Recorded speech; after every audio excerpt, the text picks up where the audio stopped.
All right, what's happening, everybody? It's me, Robert Phoenix, and I'm back for another edition of Sunday Night Astro Live. It's 8:08 here in the Hill Country on the solstice. Talk about that a little bit. And Father's Day, leading into Juneteenth. So what's happening, everybody? It's been a pretty good weekend. Had some friends over. The new casa is a 9 vibration, so it's got kind of a 9 vibe. Emily Moyer, the great Emily Moyer, was here last night with Laura, and we hung out. It was cool. We were going to go tubing, but there was no water in the river, so that didn't happen. And then we had some other friends over, had a little bit of dinner here, and it was great. And it's really interesting. I didn't hook my TV up until last night. I've been here, I think, getting close to 2 weeks now. And I hadn't hooked my TV up, but two of my friends had never seen They Live. So I hooked my TV up and I played They Live for them, which is always a very interesting experience if you've never seen They Live and you see it for the first time. One of the things about They Live, which is something everybody kind of like experiences, are the effects of They Live. They're not great, right? The representation of the aliens is kind of weird and kind of clunky. It's definitely John Carpenter on a very low budget. This is not The Thing. This is not John Carpenter's The Thing, which has amazing special effects, and the morphing of how The Thing. It's like they put a lot of money into those effects. John Carpenter was holding back on the effects. He was holding back on actually every part of that movie. It was a very low budget kind of indie feel film. And he had Roddy Piper as his lead character, Roddy Piper. And Keith David, who would work together again with John Carpenter in The Thing. So Carpenter would use actors in various films. He did it with Kurt Russell as Snake Plissken, and Big Trouble in Little China, and of course The Thing as well. Carpenter was a very talented director. When he wanted to, he could make a really big box office hit, really big. He did Starman. I think Starman might have been his biggest hit. Although Halloween was a pretty big hit. It wasn't a Hollywood kind of big blockbuster movie, but it was a pretty big hit. Got him on the map. Anyway, that's how the weekend's been, and it's winding down. The longest day of the year, the Midsummer Night's Dream, and for all of you people south of the equator, your days will start to get incrementally longer. Well, up here, our days will begin to grow shorter, and so it will continue until the poles reverse. And then everybody will be equal for a very brief period of time, theoretically.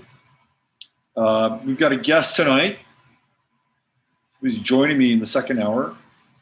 It is Meredith of Meredith's Lucky Stars, and she is an astrologer, and she is an astrologer from the South, and she is a millennial.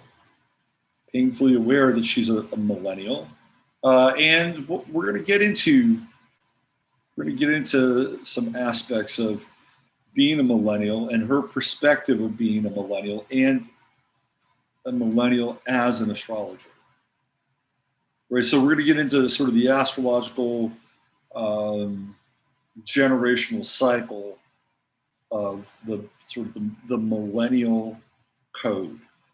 But we're really going to spend most of our time looking at Generation Z, who are going through some pretty intense transits right now. And with generation, so when we get into generational astrology, the astrology is broken down. Like, for instance, I was born with Pluto and Virgo, but there are people who have Pluto and Virgo who have Uranus in a different position astrologically than I do.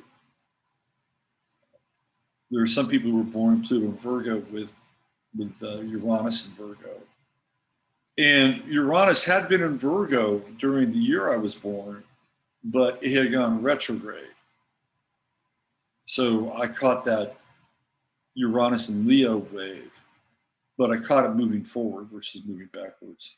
Speaking of waves, want to come in here and wave your paw at these people? Huh? Want to jump in?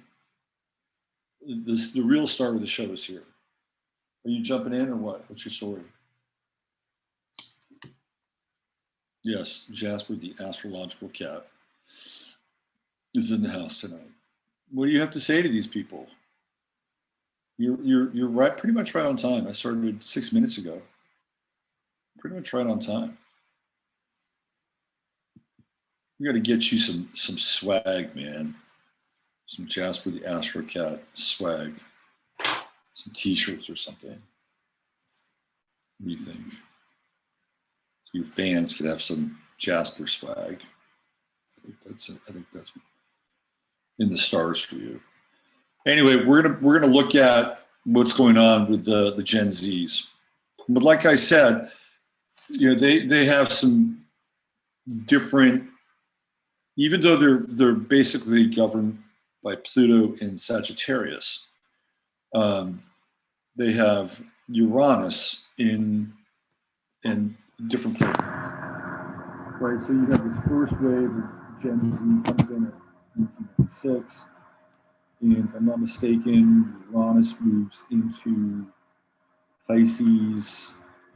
Those kids have Uranus in Aries, and then Neptune in Capricorn. And then Neptune moves into Aquarius.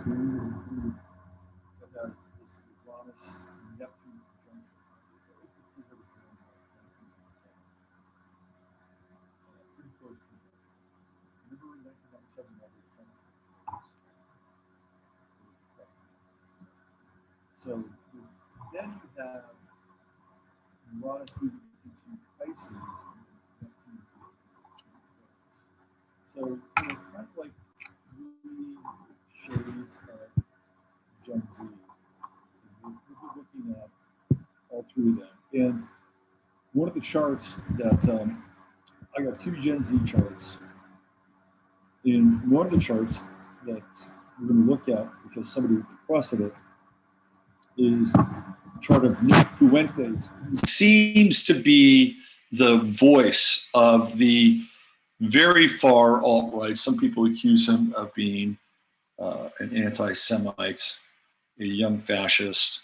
We'll look at his chart. And we got audio issues. We shouldn't have audio issues. Let me see. We're testing 1, 2, 3. I don't know. I'm seeing audio here. I got a level. I have a level. Lost audio. I don't know why. You can't hear me. All right. Maybe it was Jasper.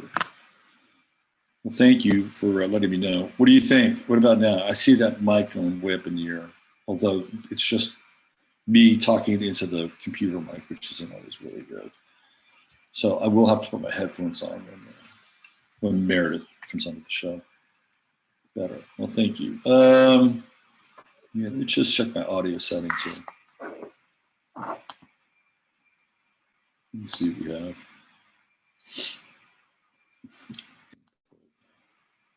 I can turn up the input volume. Okay, now let me do this. I just want to try this one more time. Let me try this one more time. I want to use this. I just want to see if this is going to work. Okay, Jasper, you got to give me some space, man.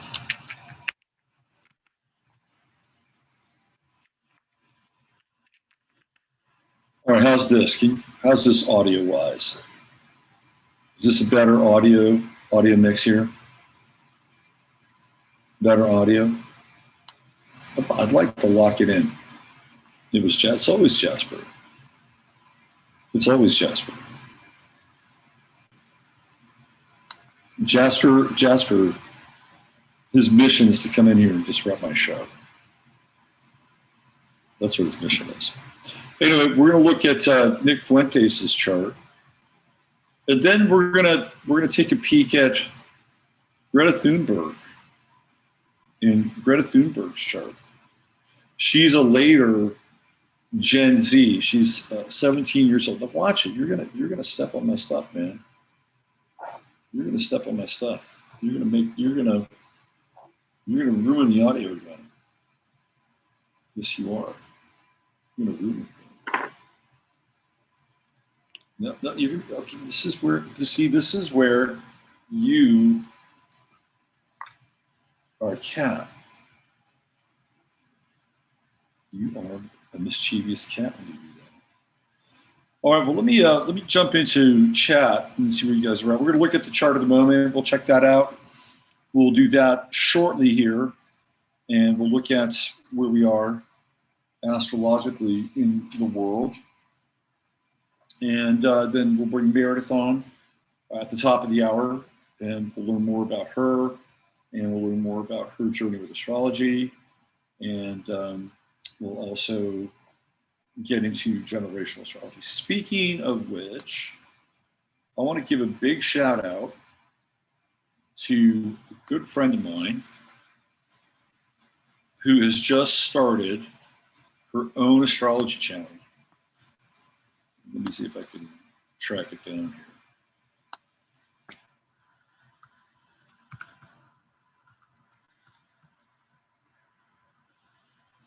Let me see if I can find it here.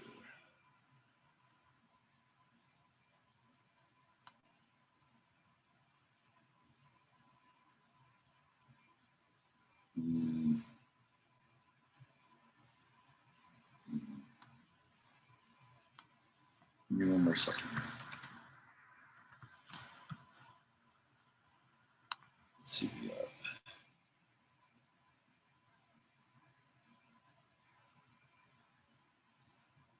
Oh, okay, all right. There's another way of doing this. I know exactly how to do this.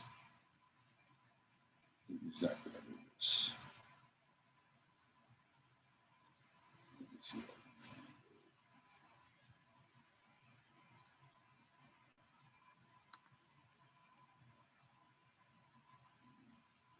There we go. I'll take you right there.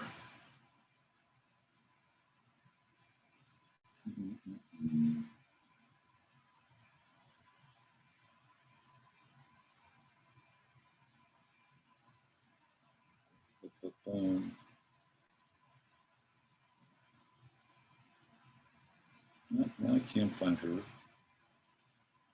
page.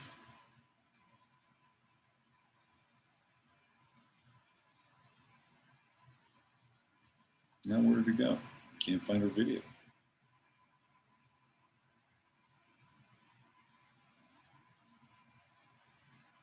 I cannot find her darn video. If I find it, I'll be happy to try this.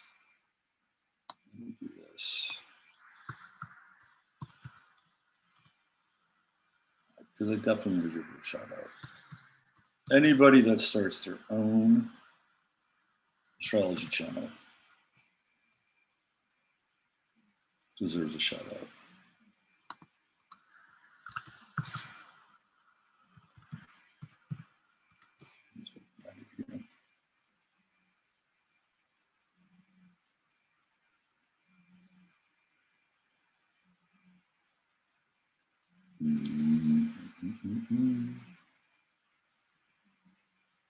All right, let's try one more time.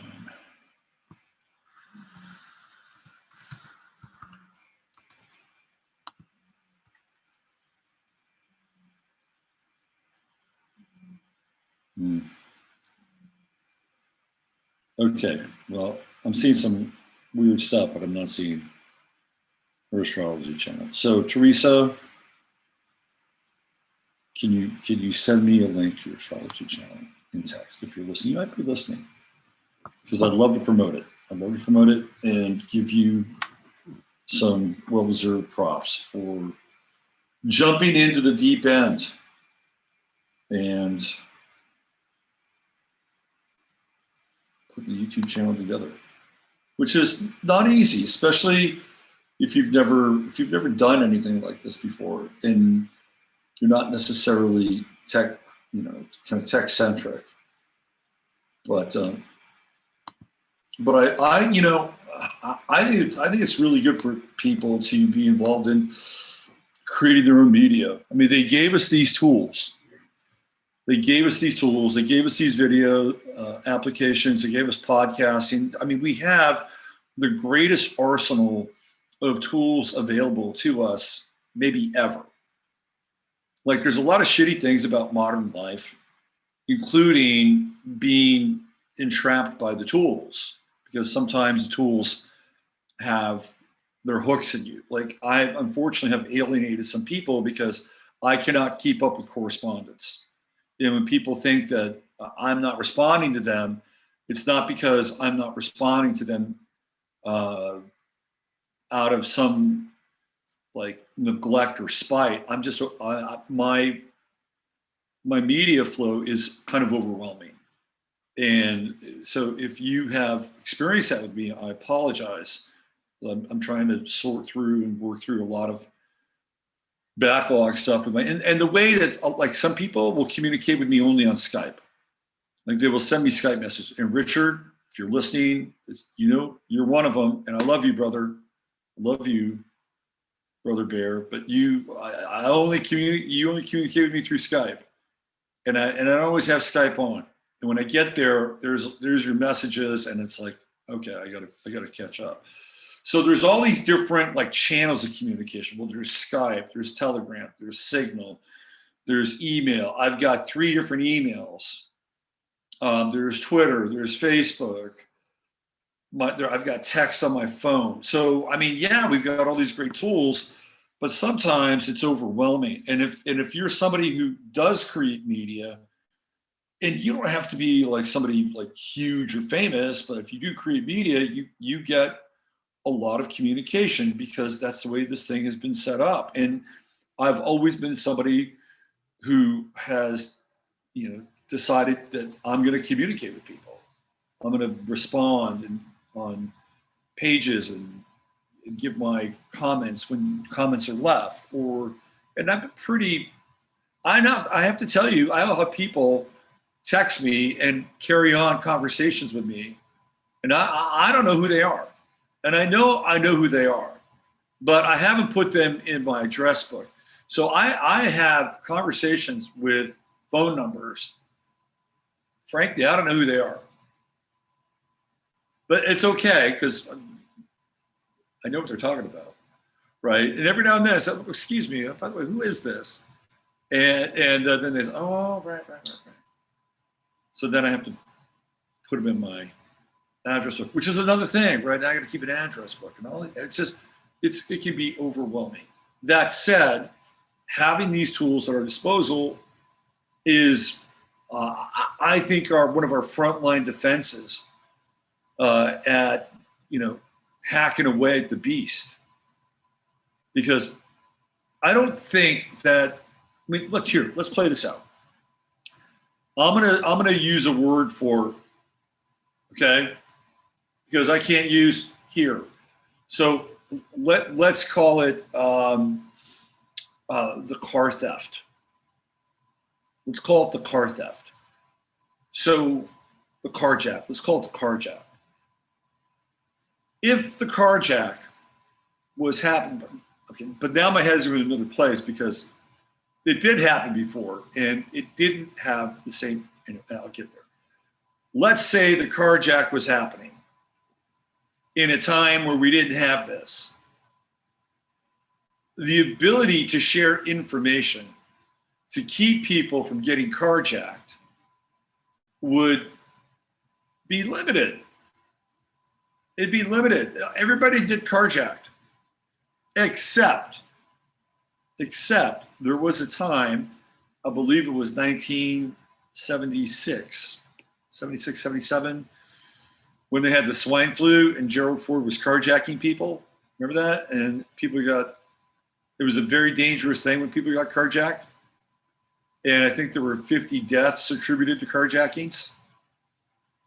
And well, they stopped the carjackings. They said, we should stop this. That said, we have millions of people getting carjacked, and a lot of them have died when they've gotten carjacked. And a lot of them have been injured when they've gotten carjacked. So it doesn't necessarily mean that because we have this, it is the greatest deterrent to carjacking. Back then, they didn't have this. They had 50 casualties that we know of that were due to carjacking, and then they stopped. So it's kind of interesting, right? I mean, but then I think there was also just kind of a greater conscience back then. Like the world had a conscience still before the conscience of the world got surgically removed from it. So now the psychopaths and their lower minions are kind of in charge, and this idea of conscience has left the building like Elvis. So that said, now that we have this, I think it's been a good frontline defense against the carjacking and against some other things. Right now we have these tools, and I think everybody should figure out how to use some form of social media. Be a creator on some level. It's a very instructive experience. Even if you fuck up, even if you think you fuck up, a lot of times you don't, because we have really rigid opinions of what we do and our output. We can be very judgmental about what we do. But I think everybody should try it, because you'll learn something. You will definitely learn something. And one of the things that you'll learn is that you get to be responsible for like what you put out in the world. You get to craft and carve a narrative, whatever it is, and however you do it. And when I first started doing this, I started doing it a long time ago in 2010. And I really wanted to be, at that time, like another version of Art Bell. Like I wanted to be, and not to say that Art Bell wasn't cool, because there was something cool about Art Bell. There was something cruel. Like I think Art Bell was actually really cruel. He's a Gemini. I've looked at his chart before. And so I wanted to, have my own version of being like Art Bell. And no radio station was going to just, pick me up and say, okay, you're the next Art Bell. So I had to go about and do what I could, which is at that time was podcasting. YouTube was not doing, you could put a video on YouTube, it was very nascent, but it was not easy. And a lot of the streaming stuff came later. Like I jumped on the YouTube streaming, I think in 2015, so 6 years. 6 years I've been doing the Sunday night show. But that's how I got into it, because that's what I wanted to do. And nobody was going to give me the opportunity to do that. And I thought, okay, well, let me try this and see where it goes. And here I am. This is, I think my first podcast was in 2010. So talking about 11 years now. And guess what? There are hundreds of thousands of Art Bells. That's what's happened. John Levi, who put out a really great video today, by the way. If you haven't been to his channel, I highly recommend it. Great video. And he talks about his own relationship with the so-called reset and looks at it from his family lines. And it's very personal. It's great stuff. John said something very similar. John said that he wanted to be Art Bell. And so when he started to get on YouTube and do videos, some of which are very different than what he has now, I think that was kind of what was in between his ears. And then it evolved to him becoming this very interesting kind of researcher and social commentator about Tartaria and the reset. And there are a lot of people that do the Tartaria stuff and the Tartaria work But there's, John does it a certain way, just like Art Bell did it a certain way. Like you couldn't, and I love a lot of the Tartarian researchers. Like Autodidactic is great. He's got a great video out right now, just came out on how they grew food during the reset and looking at like the Crystal Palace, and the Crystal Palace is basically a massive greenhouse. And it makes total sense. We have Martin on. Martin does really great stuff. I mean, he's got this library of visuals. He's funny. He's quirky. He's eccentric. He's able to connect the dots. He's really upbeat. I love Martin. But John has got his own sort of niche, right? He comes in with his videos in about 20 minutes. You don't get a John Levi video, more than 25 minutes. And he's got the kind of very droll, laconic kind of style, right? And laid back, deadpan. And, so he's got his own kind of brand. And maybe he set out to do it that way. I don't know. But so this is what happens, right? You get to control your narrative. David Palmer. So to bring this into an astrological context, okay, we're talking about astrology. We are in a period now. We have Saturn in Aquarius, we have Jupiter in Aquarius, and these tools are at your disposal. They're online right now for you to use, right? So I don't think we've ever had a better time in order to do this. Even though YouTube has shut people down and shut people out, people are still finding a way. There are new channels popping up. We have Odyssey, we have Rockfin. I'm streaming off my own website. A lot of the Tartarian researchers, they don't get messed with YouTube. There are a lot of people that still don't get messed with YouTube, and produce some really good stuff. And if we factor in like Chiron and Aries, and I'll bring another astrological piece to talk about. If you factor in Chiron and Aries, this is about the individual taking a risk. Because whenever I think of Chiron, there's a risk element involved with Chiron. It's like, will I fail? Will people laugh at me? Will I experience shame? Because that's one of the core indices with Chiron is judgment. Judgment. Like just when Chiron was born, his mother Philyra judged him and said, "You are fucking butt ugly. How the hell did you come out of me? I never want another child again. Hear me, God, turn me to something different." Okay, you got it. You're an alder tree. So that was the first emotion came out of Philyra's being towards her newborn son, who was part human and part horse. And Chiron was then adopted by Apollo and Artemis, and he learned everything. And he was immortal and sacrificed himself for Prometheus, becoming like a Christ-like figure, right? So Chiron was never afraid to try something new. If you look at all the things that were taught to him by Apollo and Artemis, he was a Renaissance centaur, and most of the centaurs were yahoos. Hence the name from Jonathan Swift and Gulliver's Travels. They were total yahoos. Chiron wasn't. Chiron was able to overcome his trauma. Chiron was able to overcome the judgment and be very, very successful at what Chiron did. Okay, let me jump in. Let me say hi to some people in chat. We'll do a little quick kind of where we are with the stars, and then Meredith is going to join us at the top of the hour. Top of the hour is going to come really fast. So let's see who we have here tonight. We got a few people here. We got a few people in the house. Got 171 people. All right, let's see. Of course, there's the lovely and talented Jonas batting leadoff. Beth Berry's here from No One You Know. What's happening? Here's my man Ryan. Good to see you. Rain de Blanc. MK, hello MK. Jennifer Rubin. Jennifer, I hope you can make it to Texas this year for my event. That would be awesome. Shirley Losham, good to see you, Shirley. Happy solstice to you. Mazumink, hello, Mazumink. Nice to see you here.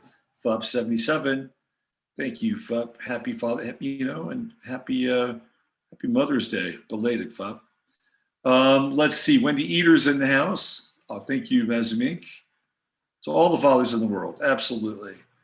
Belle Bling by Debbie Vlog. Hi, Debbie Vlog. Good to see you. There she is, the wench with the wrench. The indomitable Ani Brito. Susan Cano. Hello, Susan.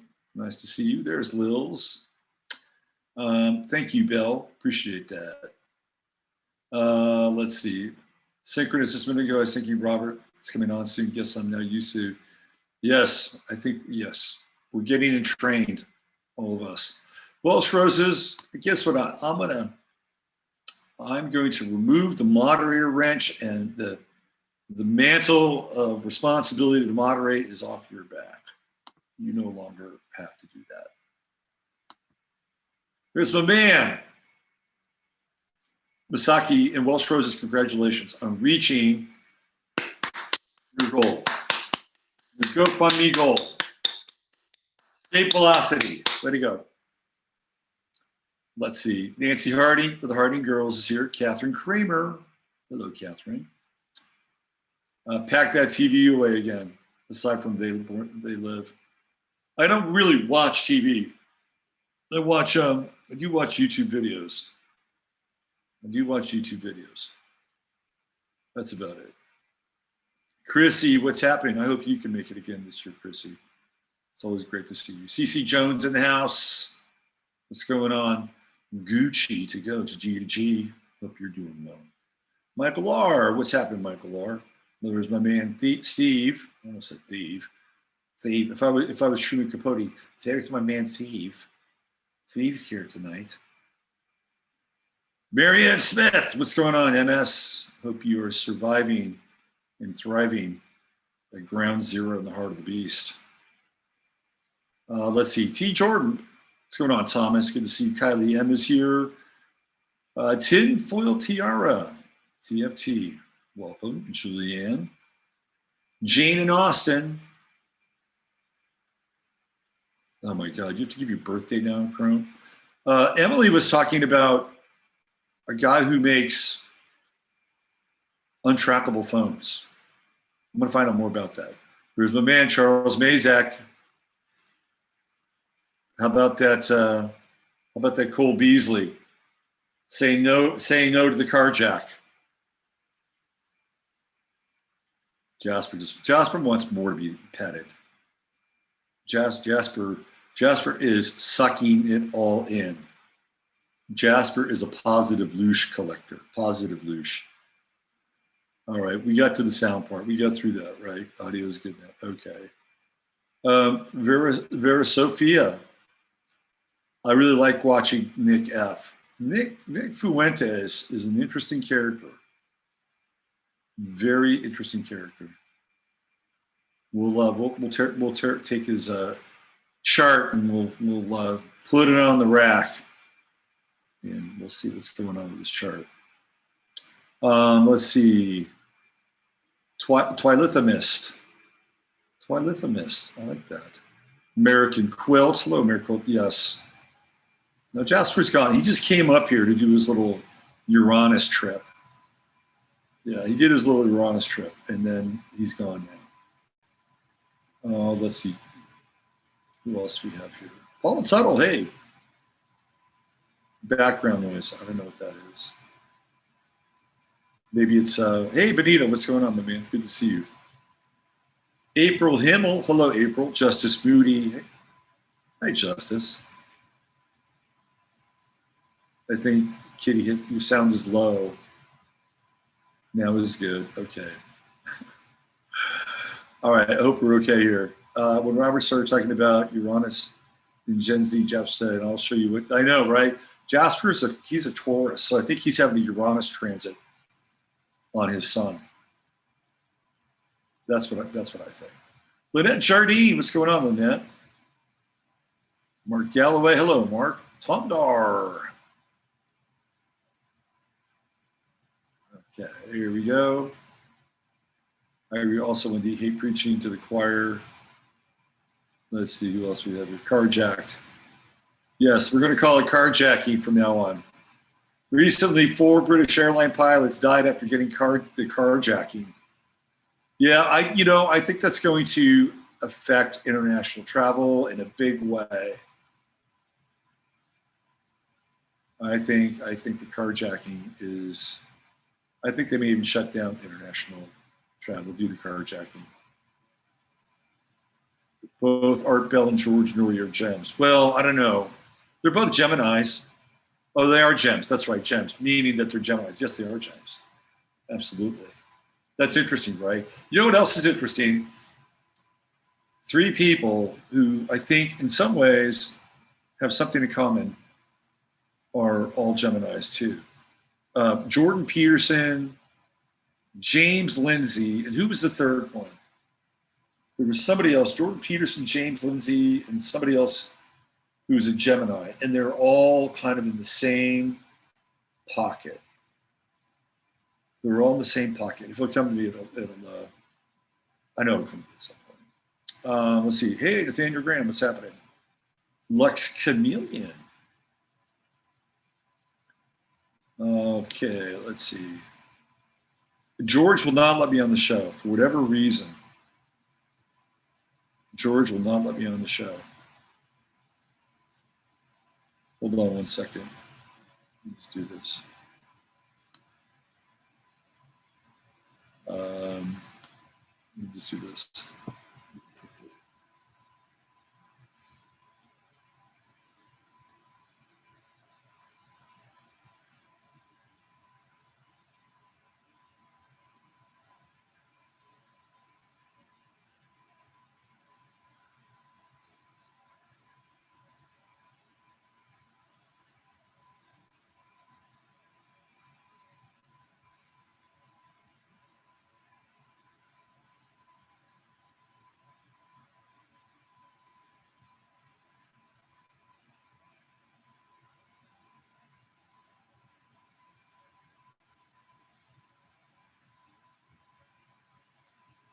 Okay. There we go. Let's see. Steve Letro. John was great today. 20 minutes and done. That's John. That's John Stout. Gemini rising, by the way. Gemini rising. Art Bell did not kill his first wife. Art Bell had a very, very pronounced dark side. Very pronounced dark side.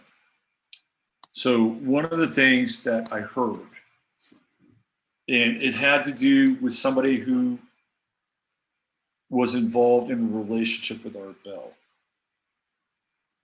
And it had to do with kids that he and a buddy of his, who was a pilot, flew from Vietnam to the United States. And the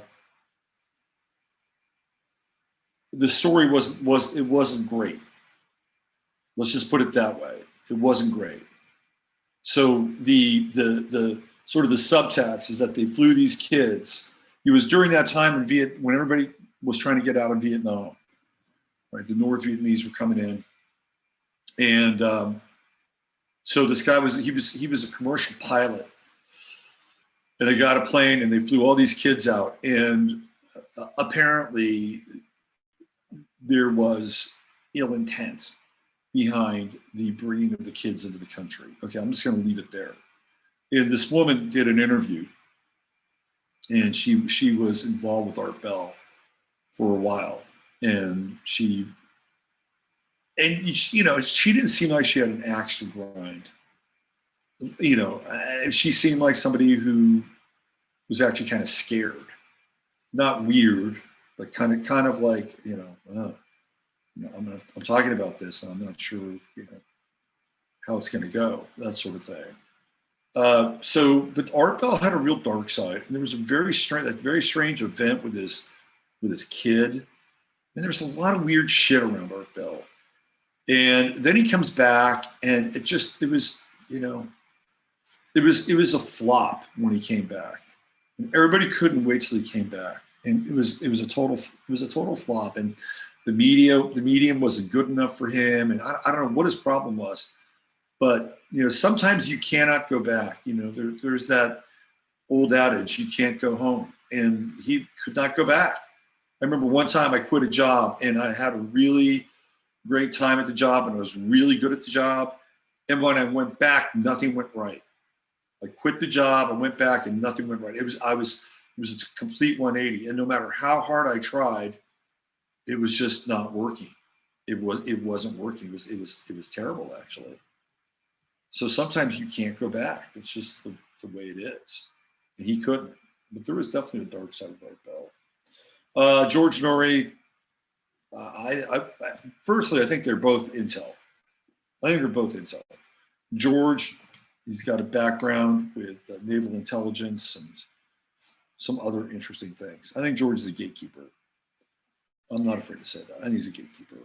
Anyway, let me just check out what's happening astrologically now that Jasper's back.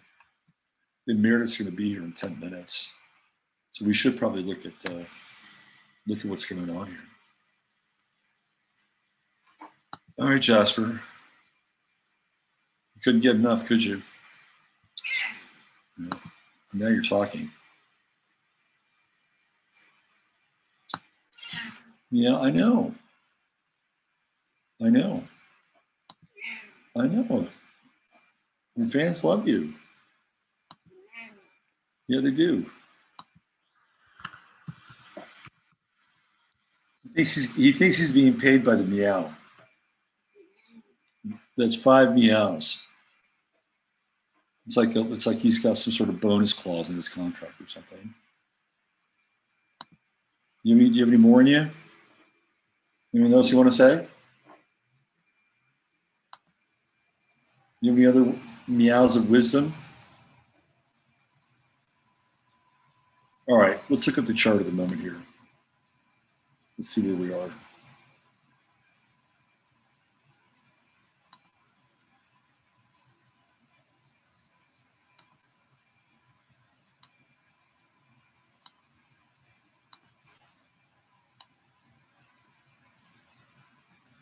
There we go. You have a lot to say. Maybe you should just do the show tonight. Maybe you should just talk about astrology. What do you think? He's got something very, very important on this man. Okay, here we go. There's our sun, 20 degrees in Cancer. Right? Oh, I'm sorry, Gemini. Where are you? What's progressed? What do we got going on here? 29 degrees. Yeah. Let me zoom in here. Just a bit. I'm getting the new reading glasses this week. There we go. All right. 29 degrees. We're almost there. Getting mighty close to that magical 0 Cancer, which is the midsummer nation. What do you want? He's never been this vocal before. Should I just put the headphones on you? So we're at 29 Gemini. We're about a degree away. So it's going to happen. It's definitely going to happen. This is a very magical time. The summer solstice is a very, very magical time. When you think about that 0 degree of Cancer, when you think about that 0 degree of Cancer, it's like open, right? It's open. It's receptive. It's fertile. It's very fertile, right? Because Cancer represents maternity, motherhood, and fertility, and that 0 is pregnant with possibility. So I think this idea of intention with this This particular summer solstice is a good one. It's a very good one. So as the sun moves closer into orb with the moon here, and we get that real nice trine between the sun and the moon being the ruler of the sun, at least the sun in Cancer, the potential is, again, quite magical. If you think of the sign of Scorpio, Scorpio is definitely connected with magic. And some people say, well, it's dark magic, or it's black magic. No, not really. A lot of magic, or the idea of magic has been inverted. Because the people that are theoretically controlling the script and the narrative of the planet, they're the ones that have hijacked the magic. They've hijacked it. They said, we'll take the magic, and we'll leave you guys the crumbs. And oh, by the way, we're going to demonize it. We're going to demonize it, and we're going to take that magic and, well, actually, we'll demonize the idea of you looking into quote unquote magic. In the meantime, we'll take it and we will demonize it. That's what they've done. When we think about Scorpio, we think about magnetism, attraction. Scorpio can be repulsive too. That's the other side of Scorpio. Like, it can attract and it can repel, but at its highest function, it's attractive, right? That's how Scorpio works. The power of intention is connected through Scorpio. When you think of people that have the true node in the 8th house, they're here to, true node in Scorpio, or even true node in the 8th house. Let's just go true node in Scorpio. They're here to work smarter, not harder. Even though we're going to be going into the true node in Taurus, where hard work might be rewarded when those poles shift. The earth and our relationship to it will become very important. So we have, with the moon in Scorpio and the sun moving into Cancer and being a part of this very interesting grand water trine. Let's throw a little Jupiter in Pisces into the mix too, right? So now when we get into water, we're getting into receptivity, the power of water, right? Intentionality, and this idea of the sort of the world of emoto and structured water, patterned water that's been charged with positive intent. One of the things that I saw today, and again, it was on the autodidactic program, was how these plants were grown in the same environment and with the same amount of like water and nutrients and light. It was the same plant. Everything about it was the same except for the water. The water was different. Like, one was just straight tap water, another was structured water, and then the other was, I forget what the third water, but it was a type of water that was maybe on the emoto side of things, right? So 3 different types of water, and all the plants grew, but there was one plant grew faster, had more buds, and was bushier. The one that had just straight regular tap water was good, but it wasn't as good as the other two. So the water was really important. And who knows? Maybe they got into the Heisenberg thing, and just by them watching it, they somehow changed the results. Who knows? Maybe they started off as a particle, became a wave. But let's just say, for the sake of science, whatever that is, that those results were the result of the variables that they put into the experiment. So water's a big deal, and we have this grand trine with water, and your relationship at this time of year, when that sun hits that 0 degree, your relationship with water becomes wide open. Your relationship with your emotions becomes wide open. And there's all kinds of potentiality with the 0 degree Cancer sign, especially when we factor in this grand trine. Jupiter is going to expand everything. There's a very interesting, I think, element here with retrograde Jupiter, because Cancer is a sign that is sentimental. It's given over to sentimentality. When we think of Cancer, like America is a Cancerian country. And things like, America has always been a very sentimental country, for better or worse. Sometimes the sentimentality makes me cringe. And sometimes I think it makes it one of the best countries in the world because it is sentimental. It is cheesy. You get people standing up and putting their their hat on their hearts and, singing the national anthem or saying the Pledge of Allegiance, right? And thinking about just, how great things, are here. And in a lot of ways, they're true, right? It's true. So America, I think it's one of the things that makes it cringy and corny and myopic, but it also makes it great. This idea, this Cancerian idea and ideal of traditions. When we talk about Cancer, we talk about traditions, the family, the home. And that's why last year, when all things went to hell, everything was disrupted. The entire calendar was disrupted. Our family traditions were disrupted.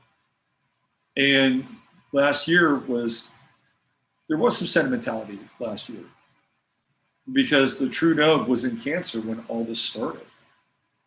And people were at home with their families, and then it changed.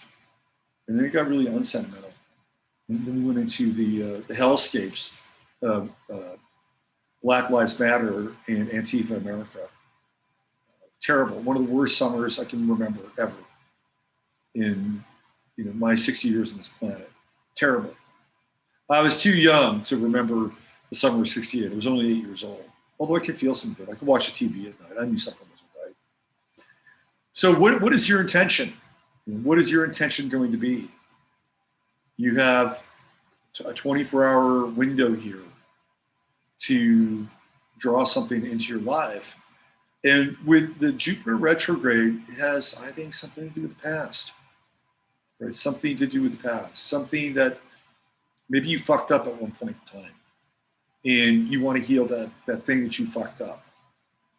Maybe you'd like to say something to somebody that would be incredibly healing. Or maybe there is some forgiveness that can be coaxed into the moment, right? When you get into like Jupiter and Pisces, it's very forgiving, very loving. And I think that this kind of grand trine that we have going on here is very benefic. It's humanizing. This feels very humanizing to me. This solstice energy is very humanizing. And that's where I think we can that's where we can really put our energy and our best foot forward. And one of the things, because the other thing that's going on is we've got this grand cross, this fixed grand cross, where everything is hard and intense, right? You've got Mars and Leo, which is like, fuck you, this is my way. Right? This is my way, the royal eye.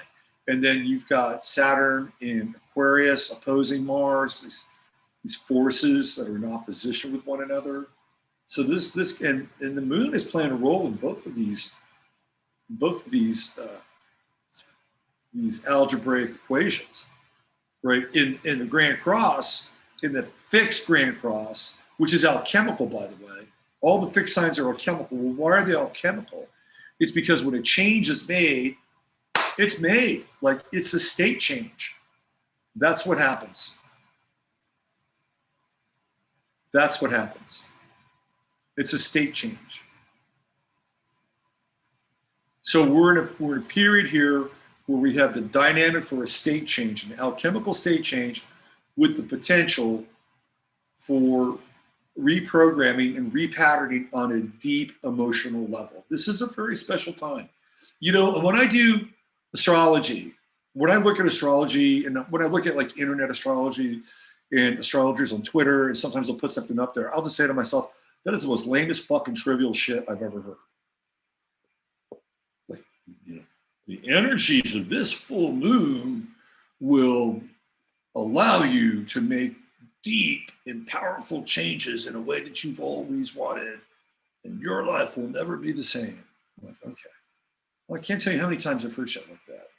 So I try not to necessarily go there and hype aspects like, hey, These aspects are the end all and the be all for right now. And if you just go right into it, boy, it's going to solve every single problem you have, and you'll be fine on the other side of this. Try not to do that. However, that said, I think there's something here. I think there's something here with this energy over the next 48 hours that is very powerful. And especially as you go into tonight, deeper into tonight, and we move into the next 24-hour period tomorrow, June 21st. I think this is a very, very important time. Really, really think about what you want to bring into your life. And think about at what level you want to change something. You fundamentally want to change something. And have that fixed energy be the building block for something new in your life. Because that's what it is, right? Going across, it's a building block. Right there. It's the master cube. So there's a little bit of astrological assessment for the time that we're in. Right now, of course, there's plenty more that we can talk about. And before we do, let me bring on Meredith Swain, who is Meredith's Lucky Stars, my new astrological pal from Twitter. Let's bring her right in here.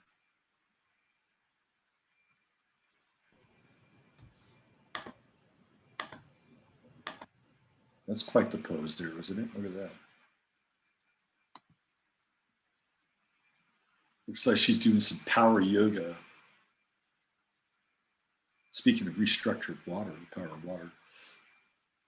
There she is. Hey, how are you? Good, Meredith. How are you tonight?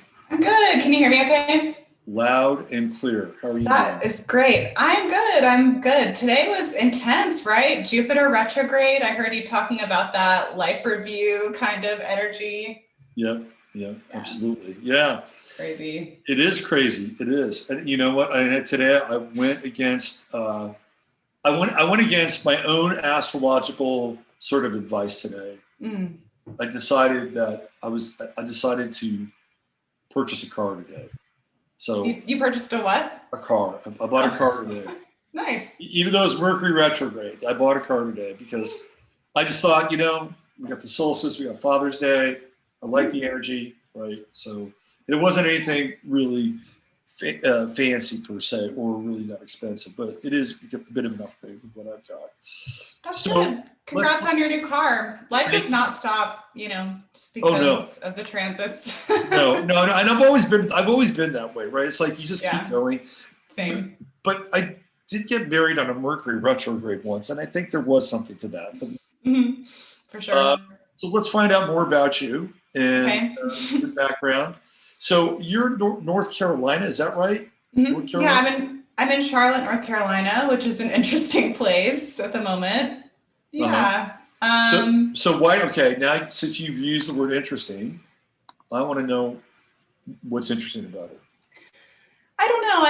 Okay, so Charlotte, like the birth chart of Scorpio, or the birth chart of Charlotte has a lot of Scorpio in it, and it's very there's a lot of karma here, I feel, or like unsettled energy, unsettled debts. I know Charlotte has a plan for 2030, and I'm not sure if there's many other cities in North Carolina that have very actively developing plans. So I'm just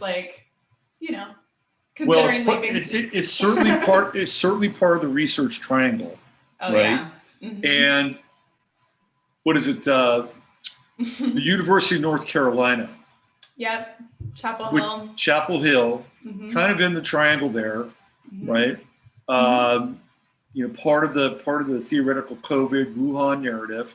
Exactly. As well, right? So Charlotte that whole research triangle is a very interesting interface of pharma research, scientific research, pharma, and banking. Oh, yeah. Mm-hmm. Those three areas are very intense. And of course, with Charlotte, mm-hmm. Bank of America is located in Charlotte. Scorpio, other people's money. Mm-hmm. Talk about, and the Bank of America. Do you know much about the history of Bank of America? Not really to speak on it, but I do know that in the Bank of America building, at the the very center of the city, there's like this mural in there that like, it's not necessarily like Denver airport like style quality, but it's really like checkerboard is there, like all of the symbolic boxes are covered. And if you try to take a picture of it, you'll get kicked out of there. So don't do that if you're coming to Charlotte. So Bank of America started in California and was started by this guy by the name of A.P. Giannini. And it became one of these banks like Wells Fargo that theoretically profited from being in proximity to the gold rush in San Francisco. And there was a lot of trade that went through San Francisco, including slave trade, opium trade with the gateway to China. And a lot of that money was moving through those banks. So it's got a history of some renown and dark renown. And when it was in San Francisco, it was in the Trans-America Pyramid Building. So it's a very famous building in San Francisco. And I actually went to the top floor of the Trans-America Pyramid. And I met at the time this guy named A.P. Clausen, who was the president of Bank of America. So I actually met the guy. Wow. I worked for this magazine. We were doing a story on the most powerful people in San Francisco. So I went all around San Francisco with photographers setting these things up. Oh, cool. Yeah, it was pretty cool. And I later found out that he was a high-ranking Mason, of course. You know, it doesn't always be like that, but sometimes it do. When it does. He was very friendly to me. Yeah. But it's there now. You have Bank of America there, fitting for a Scorpio city, dealing with other people's money. In Bank of America, go ahead. Oh, I was going to say lots of lodges here too. Lots of like occult goings-ons, that I can feel regardless of whether or not like they're super out in the open. Scorpio, Scorpio city. Right. It's hidden. So did you grow up there or did you? Born and raised and never left, never considered leaving until last year. Okay. For obvious reasons. But you're still there and are you okay with it right now? Yeah, I'm looking into getting a space with two friends of mine that maybe like just outside of the city, like not too deep into the remote kind of gray areas, but more like closer, just maybe like 40, 45 minutes out of the city is like my ideal, but I love North Carolina. I mean, the growing climate is awesome here, even though the weather is it's doing a little Saturn-Uranus weather dance, the gods are having their moment, so. Right, yeah. So how did you come into astrology? Well, I came into yoga first. You're talking about Chiron. And I have my son and Chiron together. So I definitely was like, yes, I was like championing everything you were saying. So I got into yoga first as a damaged teenager, as it goes. And then was working at a studio in my very early 20s when someone asked me like what my moon sign was. And I was like, what do you mean? What is my moon sign? What are you talking about? And so then I kind of like went on like several, long, as we do. I mean, I think we all start learning by learning our chart and then just fell in love with it. I mean, I was in school for psychology and, ended up studying astrology more than my coursework. And honestly, it's benefited me more than, some of the psychology coursework that I was doing at the time as it goes. So, that was my introduction. And I just started learning everything that I could get my hands on and fell in love with it. And, we have our phases, me and astrology, like I kind of like every day my mind changes about something or other. And, so it's been an interesting journey with me and astrology, but now I think we're in a good place. We're like. And how long ago did you dive in? I'm 29 now. So this was when I was like 19 or 20, I think. It's about 10 years. Yeah. And I started practicing before my Saturn return, which I guess you're not supposed to do. And I can see why. I mean, honestly, my Saturn return, I'm in the thick of it right now. It's been so clarifying on so many levels. So I can understand why people say that, but yeah, I started practicing, I guess it was like 2016, just by doing natal charts, and, eventually, just my comfort level grew. So, yeah. So how is your Saturn return going? Oh man, it is interesting. It's like that fork in the road where you recognize, I mean, especially with everything that's going on right now and the sort of like the Saturn and Aquarius struggle, which is a very unique struggle, where we kind of feel obligated to the collective in some ways, I think, and in whatever way our chart, denotes. So I don't know. I mean, I think it's been clarifying in the sense that I can either go in this direction and maybe like inert and pacify and escape, or I can go in this direction and actually apply myself, focus my energy, and like really, just create and make magic. I mean, so it's been a very clear, like, bitch, you have two choices, kind of, and I don't know. I mean, I hope that with each choice, each next right choice, I can choose, to go in the. So is Saturn in your second or third house? Is your Saturn in your second or third house? Well, I guess it depends on what house system you're looking at, but in Placidus, it's in the second house. That's what I thought. Yes, second house, right. So, I mean, to me, that's like making a commitment to something like astrology, and like, okay, this is how I'm going to structure and order my resources in my life, right? And then I can be compensated for it through this work. So I think I think that's pretty clear. How are you dealing with Uranus in terms of like the square to your Saturn? Does it bring up doubt? Does it bring up obstacles? Like, how are you working with that energy personally? Because everybody else is dealing with it sort of in the world around them, but this is like affecting you.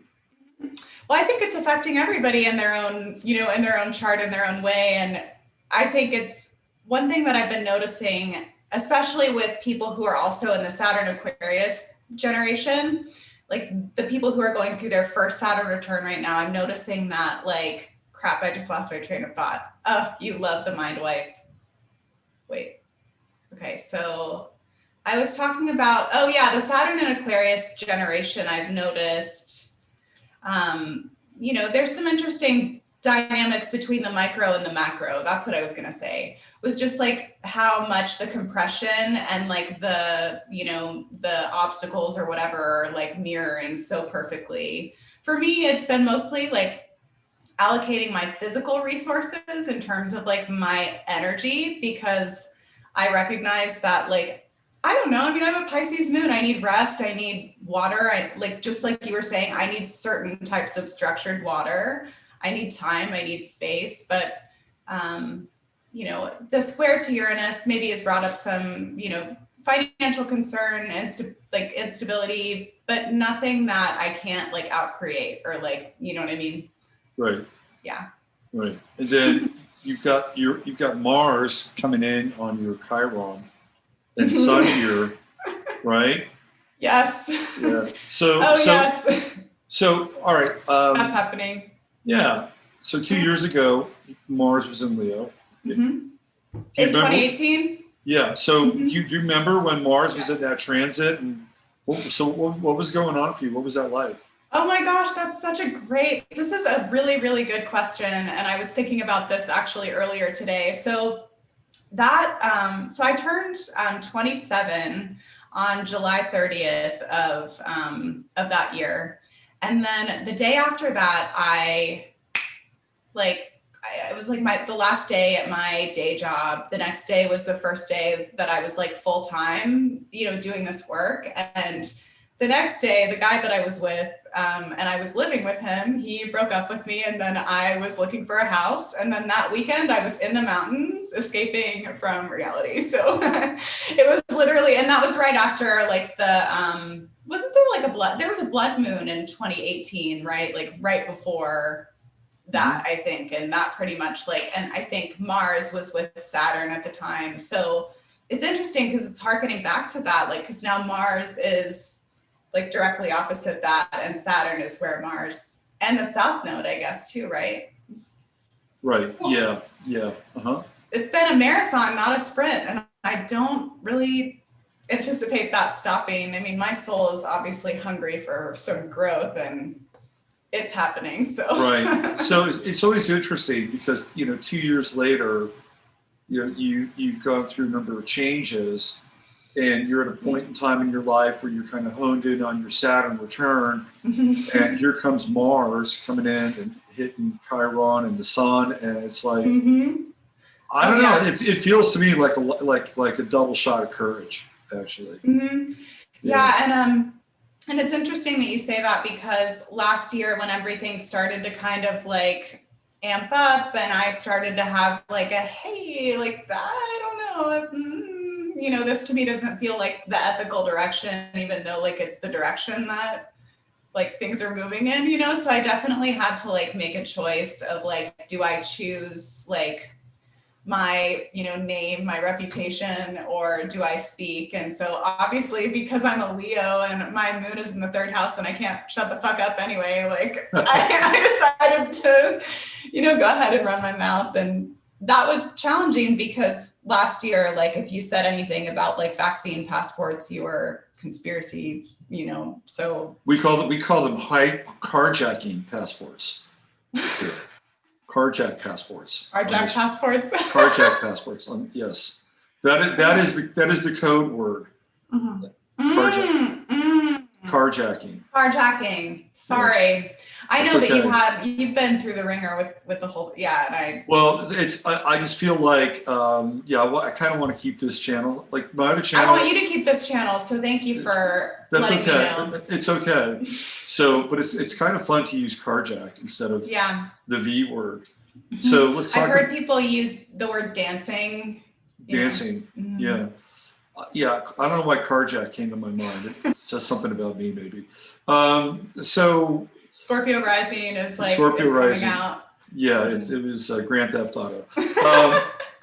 So a year ago, people were not thinking about the carjack passport at all. And here we are, kind of on the precipice of a lot of these things. But I don't know if you caught the beginning of the show. What I was talking about was like the power of the internet and creating. And yes. Yeah. Okay. So it is a really interesting juxtaposition in that, we have this, and maybe that's the difference, right? Because like in 1976, when we had the swine flu, it wasn't a global thing. It was just the U.S. and lunkhead Jerry Ford as president. So, they had some speed bumps in the road and they shut it down.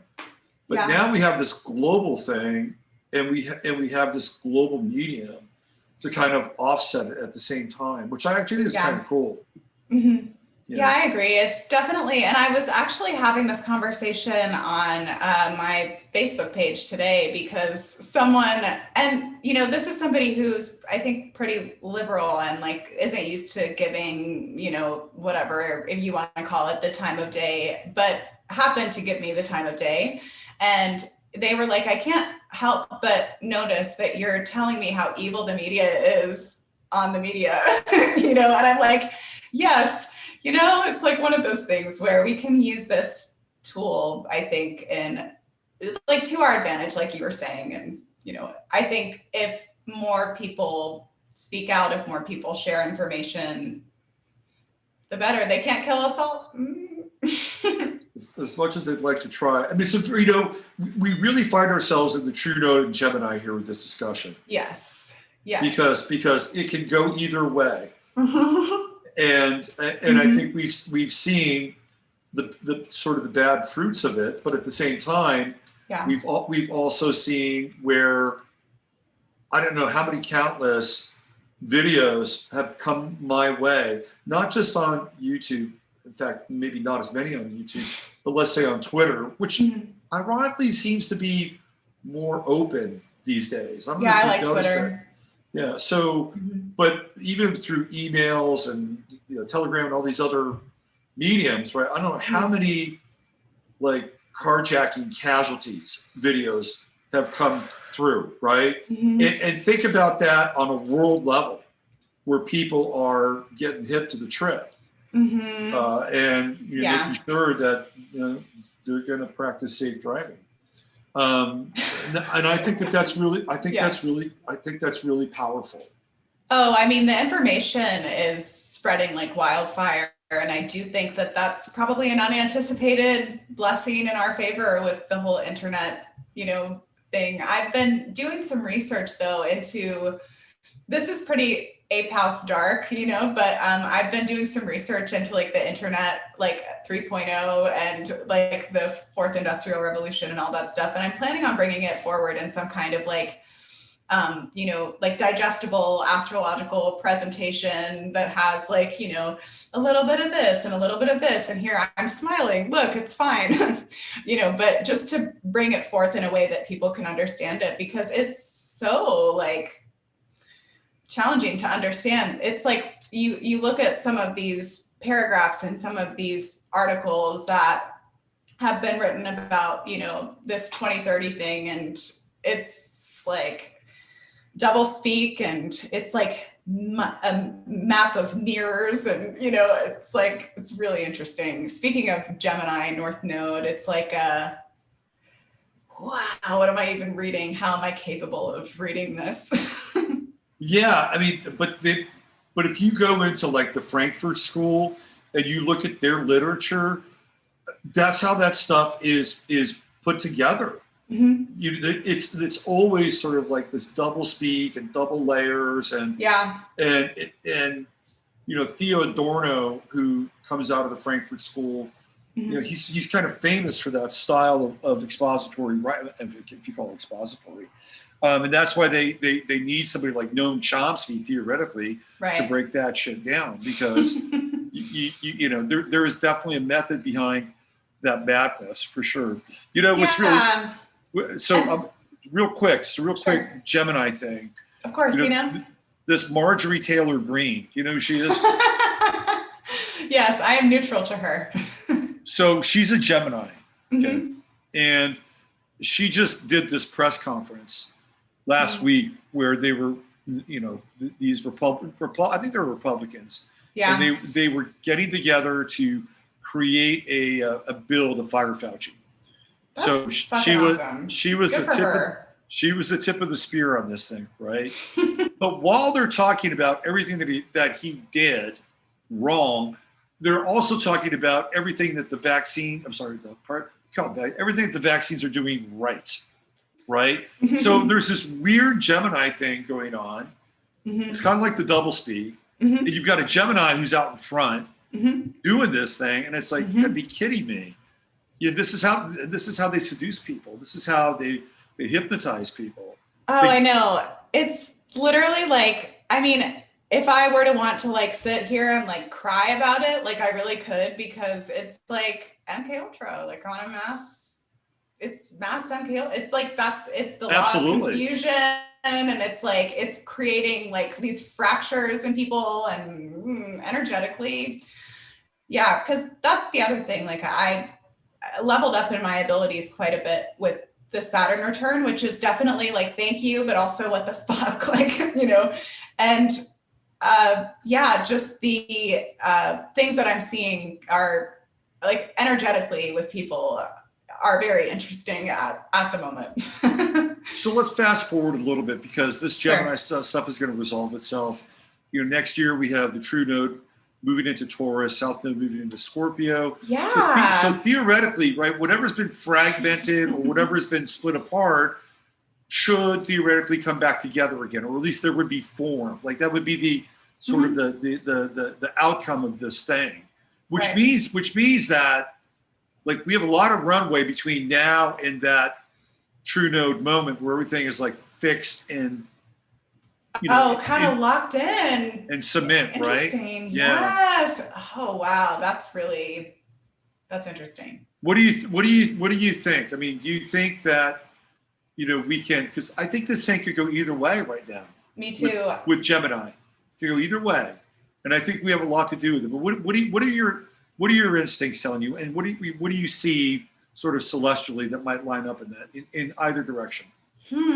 Okay, so the first thing that comes to my head with regard to like, I mean, we were just talking about Fauci, right? And how like, there's people like him and Gates that are kind of like being like dragged any amount right now. So I think that we could see like some level when the South Node moves into Scorpio of like more shit like coming out and getting like just super like blown like, kind of just like a, because it's going to go back through like where Uranus, Saturn, Jupiter. I mean, this has been like, so, that's to me, that's something that comes up like as a first instinct. And I think that the gap between like, because the North Node and Uranus, are going to eventually Have a dance. date. They're going to have a date. Together. They're going to have a date. They're going to hook up. That's going to be really, really interesting. I mean, that really could go maybe either way. And I think it could like, because there's obviously a divide that the Gemini is causing. I don't know if that will resolve itself in 2022. Like, I'm not like I think where we are in the divisions might be more fixed, but like, it seems like with the North Node in Taurus, there's like this emphasis on Earth, planet Earth, and like what's going on with her, and I think that it could be like earth changes, like more earth changes. It could be, I don't know. I mean, it could be that big like climate change, fake green mask kind of push. But it could also really solidify like who's in it for nature and who's in it for technology. Because I think that's, even though there's many thousands of other divides right now, that's kind of the main one that I am observing or noticing. Mm-hmm. So that's what I think. It's really interesting, this whole notion of doublespeak and like when you're talking about the the carjacking, right? Mm-hmm. There's a term that they would use when somebody would experience a bad carjacking. Okay, like where they get like injured. But there's a specific term, and the term was breakthrough. Like they would use the word breakthrough. Like really? This is a breakthrough, carjacking, or breakthrough. And when you think of breakthrough, you think of something like really great, where like somebody's solved a problem or overcome something really significant. Mm-hmm. But they use it in a way where it's like, what? Okay, this thing was actually not good. And you're using the word breakthrough? Mm-hmm. What's up with that, right? I mean, that's one. Then the other one that really just grabbed me and flipped my wig about 2 days ago is I noticed that they started to use the term biohacking. And, and three or 4 years ago, biohacking was like Dave Asprey and Jack Cruz, and using things like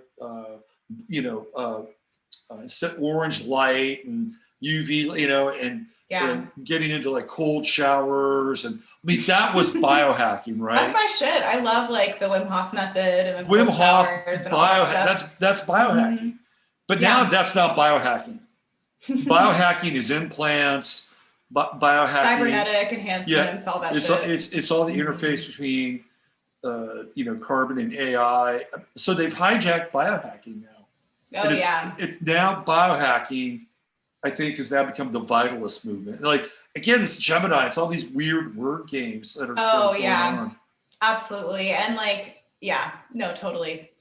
Yeah, it's interesting. I was talking to my dad today. I went over to his house, and we are in agreement on some things, not other things. And I think I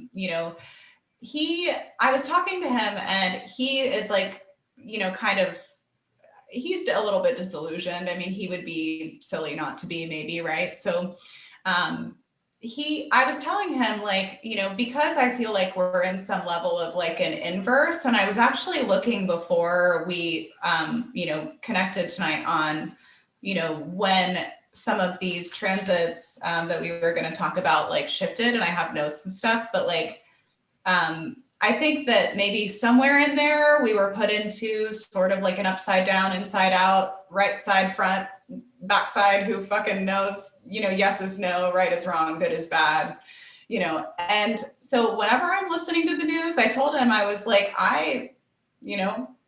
if, if the, president allegedly or whatever of the United States is saying that, like, America is the best or America's back, like, I know, like, to look out for I know to go pick up an extra, couple bags of rice and, And a few more rounds of 223, right? Sure. I mean, I have a couple of throwing knives and a taser, but I don't know. I mean, it's like, hey, throwing knife and a taser, throwing knife and a taser in the right situation could be just fine. Yeah, and I have like a belt that I can wear, and it'll look apocalyptic, and that's what really matters. Anyway, that sounds like some superhero kind of shit. Throwing knives and a taser, right? Yeah. It's gonna be like, but that's the thing. Like, I think you were talking too about Chiron and Aries, and then I was thinking about the Chiron and Pisces transit, and how like somehow like the combination of those transits, I think, as well as probably several others, created this like lack of self-preservation and like lack of like ding, ding, ding, the alarm bells are going off, danger, danger, do something about it. Like, and I don't know why I am blessed to have that radar somehow, even though I haven't always had it, but it's, yeah, Chiron and Aries, what a transit. Well, Chiron and Pisces was really sort of like the birth of the celebration of the victim. Oh my gosh, that's so funny. I wrote that down right here. Would you believe that? I wrote that down right there because I was like, that's when really, especially like when it came really close to, wasn't it really close to Neptune in 2016? Yeah. And that's, I fell into that spell. I mean, I can't even lie. Like, not just the victim thing, but the whole, it's foisted on millennials. I mean, it really is like whatever, the social engineering was. And I think we were going to talk about that too. Well, this is I think a good transition. And then we'll get into some of this, some of the Gen Z stuff. Yeah. I'm talking with Meredith of Meredith's Lucky Stars, my new astrological friend from Twitter. And so do you have Neptune and Uranus and Capricorn? Yes, I have them connected with my North Node, like in a pretty, it's not too close, but in a conjunction. And that's interesting. It's in my first house. So, out here doing it. So let's talk about that for a minute. Okay. Just those two aspects alone. Mm-hmm. And you're kind of at the rear end of the millennial sequence, right? You're kind of like some of the older millennials are 39 now, 38, 39. And I guess some of the youngest millennials are what, about 26? Yeah. Right? Mm-hmm. Yeah. So you're kind of there, not right at the caboose, but you're towards the back end. But I guess maybe if it was, a child of four, family of four, you'd probably be like the third kid born. Right? That's what I think. Gotcha. Anyway, whenever I look at that Neptune in Capricorn and Uranus in Capricorn for the millennial generation, to me, it's like really unsettled stuff with father, right? Oh yeah. Huge stuff with father. And you have Trump that comes along and just triggers all the father stuff that is just unresolved. He's got that stellium in Cancer, so it's going to oppose a lot of the millennial Neptune and Uranus in Capricorn. And I'm like, this is the meat of the millennial. I think the millennial challenge.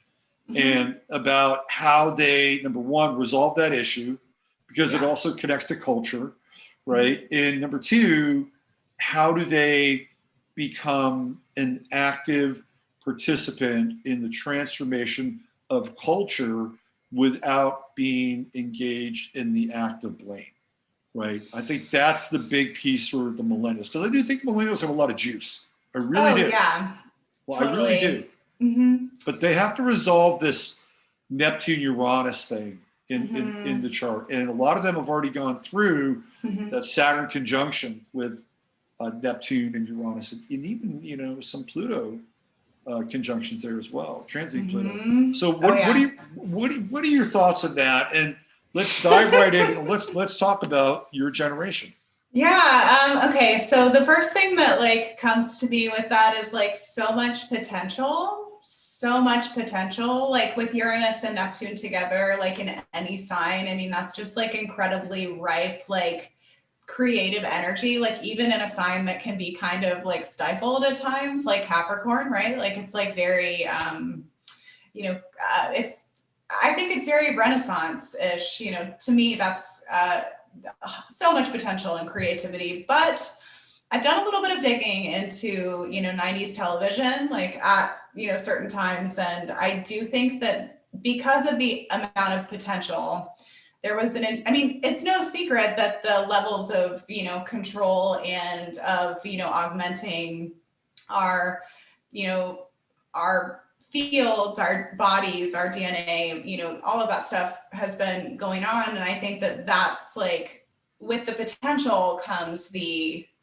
you know, the added like indoctrination efforts, the added like, you know, and I think depending on where we are in the world, it's different. Like, obviously, like I have a different struggle than someone across the world. I have a different struggle than someone who lives in my town, but maybe looks differently. I have a different struggle than, you know, so it's like,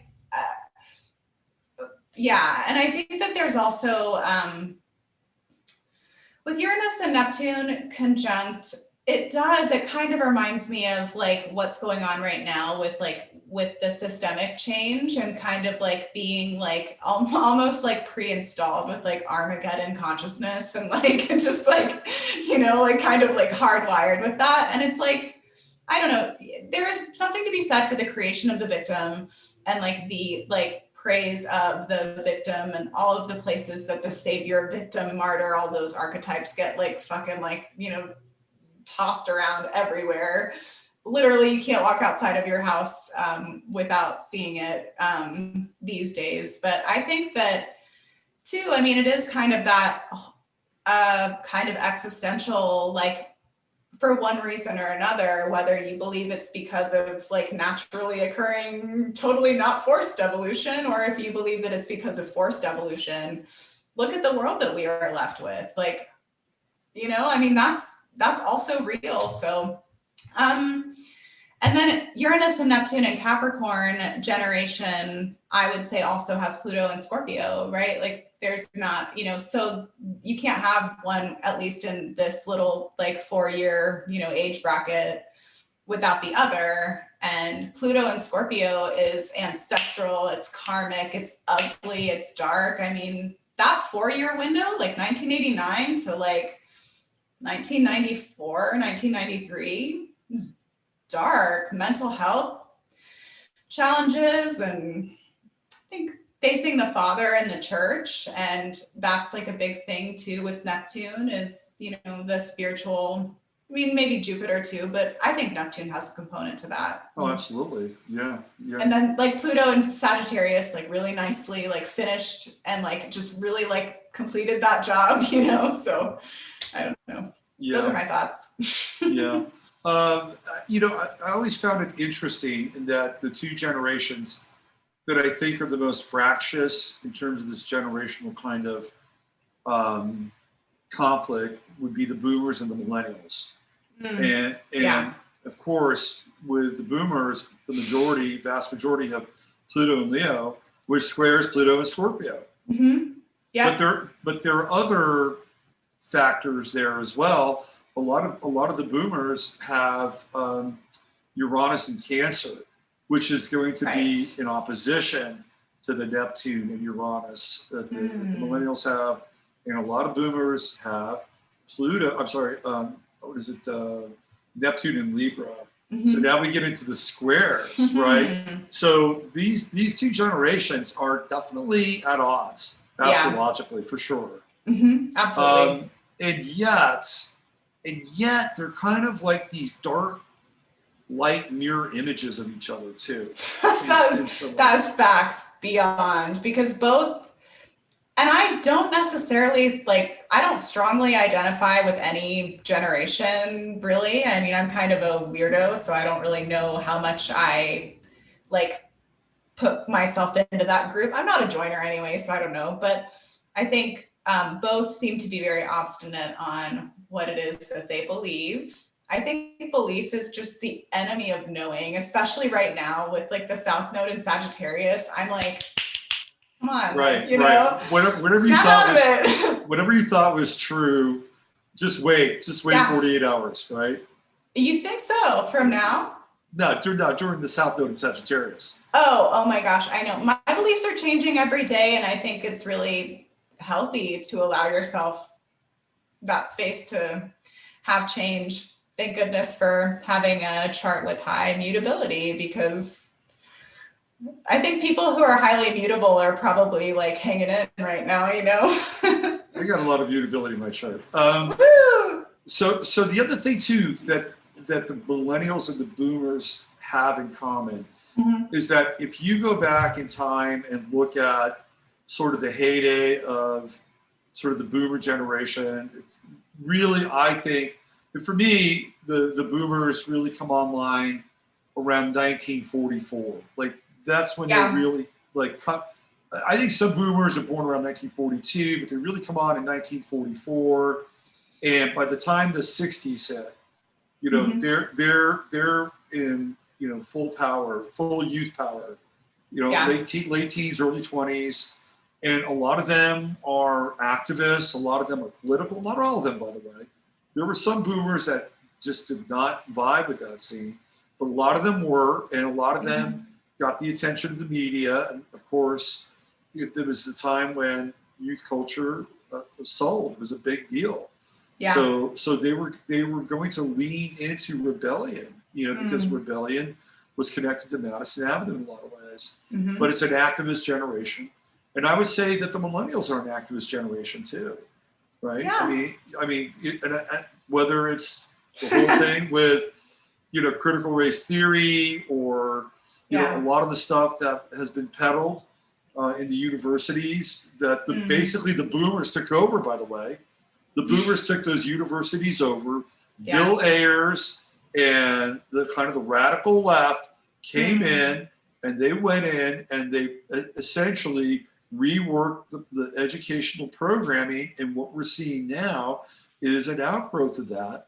And the millennials have been connected to that through the boomers, but the radical boomers, right? Who were really more like CIA operative, you know, Neiman Marxists, right? So, right. So, but they're connected in that way, in that weird kind of programmed activist kind of. Yes. Yeah, exactly. And I think that's, it's tricky. I mean, I think a lot of it's hard, because for myself, I personally can see where a lot of I don't know, I can see how the media with Neptune and Pisces, and how I can see how basically people's well-meaning intentions and pure hearts are being manipulated. And I have a lot of friends who are true, genuine, you know, leftists, and people who actually do march for police brutality. And in my town, they don't even they have a different name, you know? So it's it's just, it's an interesting dynamic. And that's the thing that I struggle with my generation, is because there has been so much fracturing. And I just feel like my generation has been through a lot of trauma with Pluto and Scorpio. That's kind of a given. And, you know, so with fractures, psychological fractures, come, you know, just you become suggestible. And I don't know. You're also the generation that gets on the vaccine schedule in a very big way, right? So the 80s and 90s come around, and all of a sudden, instead of 4 or 5 or 6, we're up to 40, right? Yeah. Easily. Yeah. So, I mean, that says a lot too. Talk about trauma, whether it's intentional or unintentional, Oh, right? I mean, yeah. so you've got medical trauma. Clearly, Yep. that's a big part of it. Oh my And gosh, huge. And would you believe, I mean, you probably would believe me if I told you that 100% of my female friends have some kind of like, hormonal disruptive I believe it. reproductive challenge. And that's only, as you know, I'm sure that's only intensifying now. I mean, the war on our hormones has been ongoing, and I don't anticipate it will slow down, but that's, that's totally with increased potential, I feel like comes increased BS. Like y'all, are the boomers, sorry, I don't know what generation you are. I don't want to assume anything, but y'all are, crap. Boomers have kind of, had the same amount of BS with like war and, kind of like the very like stereotypical family, you have to do this, you have to do it this way. Like the husband has to be the breadwinner and the wife has to stay at home, and we have to have kids and it has to look this certain way, and keeping up with the Joneses. I mean, there's always been programming put on maybe generations that have a lot of potential. Yeah.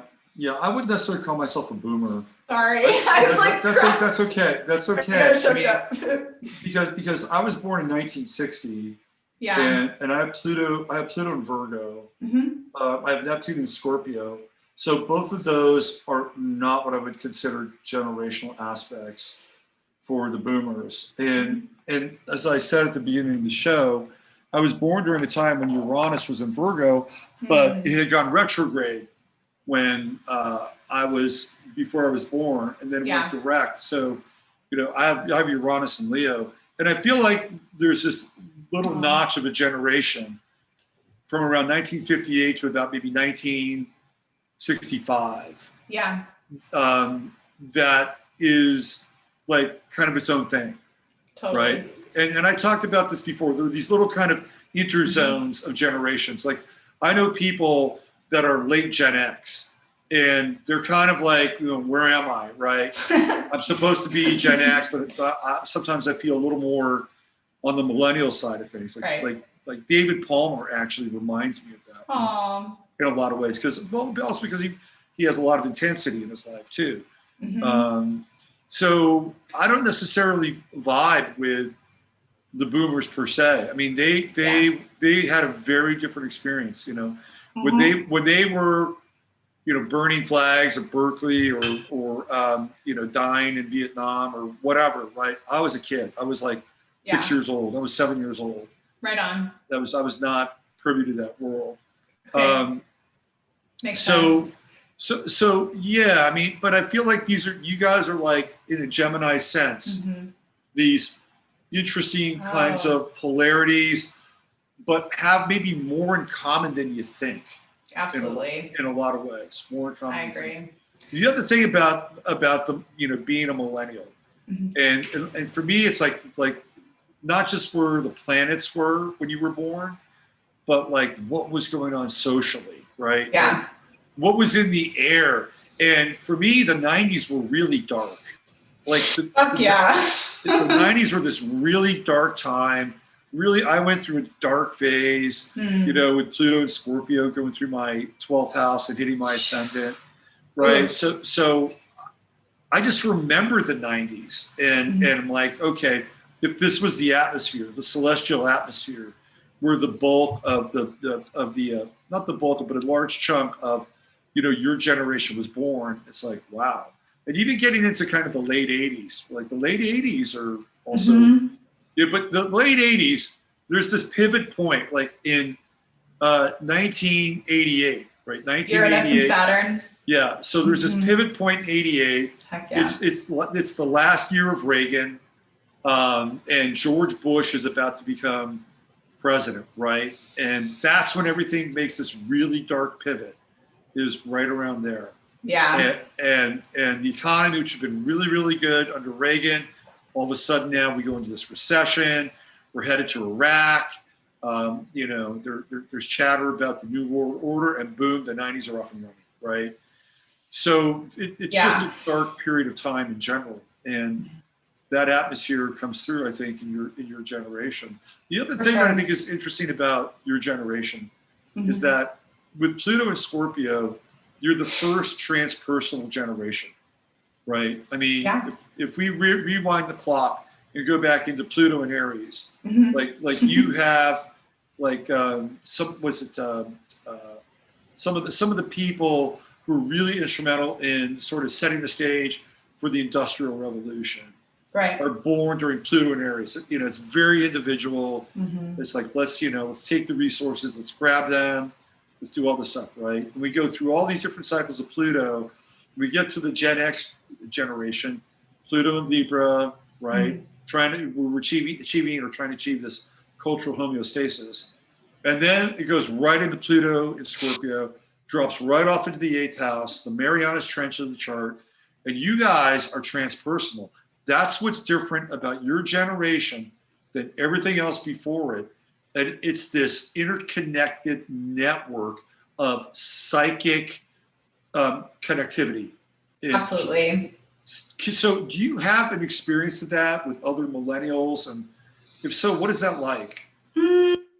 Okay, so yes, I experienced that with certain people. Some of them are millennials, some of them are mostly older, but I would say that there's definitely a high level of, because creative ability and intuitive ability, I think, like kind of happen side by side, or like they're connected, or two sides of the same coin. So I definitely think that, there's a lot of just really strong psychic. I mean, I don't know if you've heard of the app Sanctuary, but I work on an astrology app part-time. It's awesome for my Saturn return, by the way. So I have an interesting story. I helped Sanctuary very early on here in Austin. Thanks. Well, no, so I actually had some students that I got gigs with Sanctuary. That's cool. I'm glad you're doing that. I'm probably working with at least one or two of them, because I was going to say, I mean, a lot of the people that are working on there are Uranus, Neptune, just similar kind of generational astrology to me. And they're all, I mean, we're all pretty close, around the world, but it's really, they're all brilliant. And one of my students is named Shay, and she lives in Dallas. Yes. Yeah. She's awesome. Yeah. Isn't that cool? Huh. It's a small world after all. Yes, it sure is. No. So Shay was great, man. She was a really good student. And then Sanctuary came to town, and I did a live event for them in Austin. And they said, "Hey, do you know anybody?" And I hooked them up with a few of my peeps. So good deal. Well, let's get into some of this Gen Z stuff. Yeah. And so I have two charts. Okay. Let's look at them. So the first one is Nick Fuentes. Do you know Nick Fuentes? Do you know who he is? Nope. I live under a rock, happily. Well, maybe that's good. Who is this person? I do. So Nick Fuentes, if there is a, how would I describe him? An ideological mouthpiece for Gen Z, it would be Nick Fuentes. Okay, awesome. All right. Nick Fuentes wow. is, and now I don't know his birth time. Okay. Okay, gotcha. But he's got a very sort of dark persona, right? So I just thought, okay, let's just throw some Scorpio rising up there, and he's very vocal. He's super vocal. Oh, so that kind of fits. And he's controversial.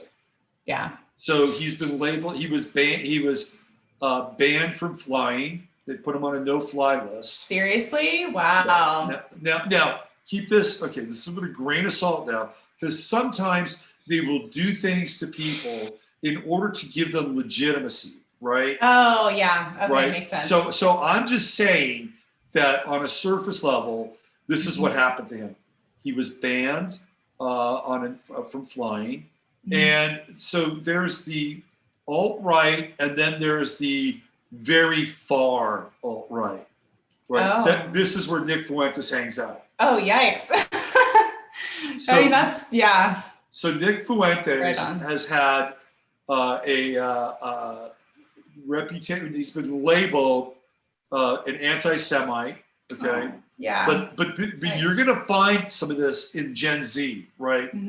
They are going to be completely unapologetic, and he kind of got on the map when he jumped on this tour. I forget the guy's name now, but Donald Trump Jr. was also on this tour, and he was dissing them, but not from a liberal point of view, that they weren't far right enough. And he he's a Catholic, right? That's what he says. And, right. Okay.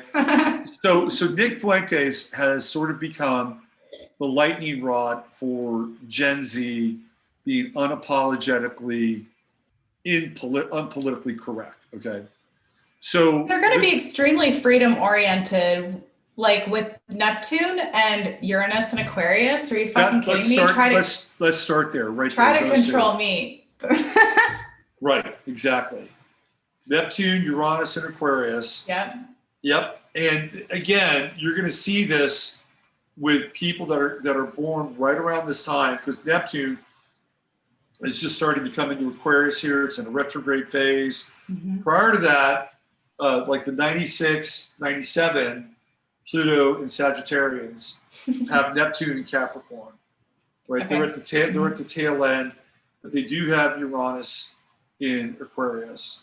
So they're going through Saturn conjuncting Neptune. A lot of them right now, like my son has Saturn conjuncting his natal Neptune, so I know a little bit about this. And some of them have gone through that, and they've got these other hard transits going on, which was really what brought you onto the show. That you wanted to talk about these things. So why don't we jump in and let's just get right into like Uranus here, which is dealing with the Uranus square in this thing. Yeah, that's a whole thing. Well, because I think about with the Uranus in Aquarius and Neptune in Aquarius generation, I have an ex-boyfriend who had 3 kids. They were lovely, just really wonderful, sweet, very indigo seeming children, but very like hardwired with technology, like technology everywhere, all the time, 100% everywhere. And I think that right now, like with, with the Uranus square, the first thing that comes up for me is like, just that maybe there's aspects of these changes that this generation does not want. Like, Uranus in Aquarius is social. Neptune in Aquarius is kind of social, they don't want like to live in a robotoid world where, and it's not like very many of us here living on this surface of this earth are like getting to choose, so it's like, but I don't think they want to live, in that kind of world. I think this generation wants to live in they want to change shit. And Uranus and Taurus might be like, hey, no, wait, it's like stop and go kind of energy. Doesn't feel that great. Uranus squares can be catalysts. They can be catalytic for sure. Yep. And again, this is going to impact people that are, at least right now with Uranus in this position, with Nick Fuentes' chart. So this square is going to impact him more than, say, my son, who was born in 2004, is still part of the same generation. So, but he's going through this now, at least in this phase of this generation. Yeah. They've already gone through the Uranus square to Neptune, and some of the kids that are born a little bit later with Uranus and Neptune again, because it's retrograde and comes back again. They've gone through some of this as well. And it's funny because, again, just from his perspective, right? What has he experienced? Like, he experienced not being able to fly. He's been banned from certain places, right? Because again, theoretically, he's this bad boy of being politically incorrect. And so we're seeing this blowback here with the Uranus square. And one of the things that he said on a recent stream that he had is, and by the way, he supported Trump when he was younger. And he said that basically Trump has got to shut the fuck up, right? He said he's losing his base. He's, you know, when he talks about the carjacking, you know, he's basically undoing everything that he did, right? Or at least theoretically what he did with his base.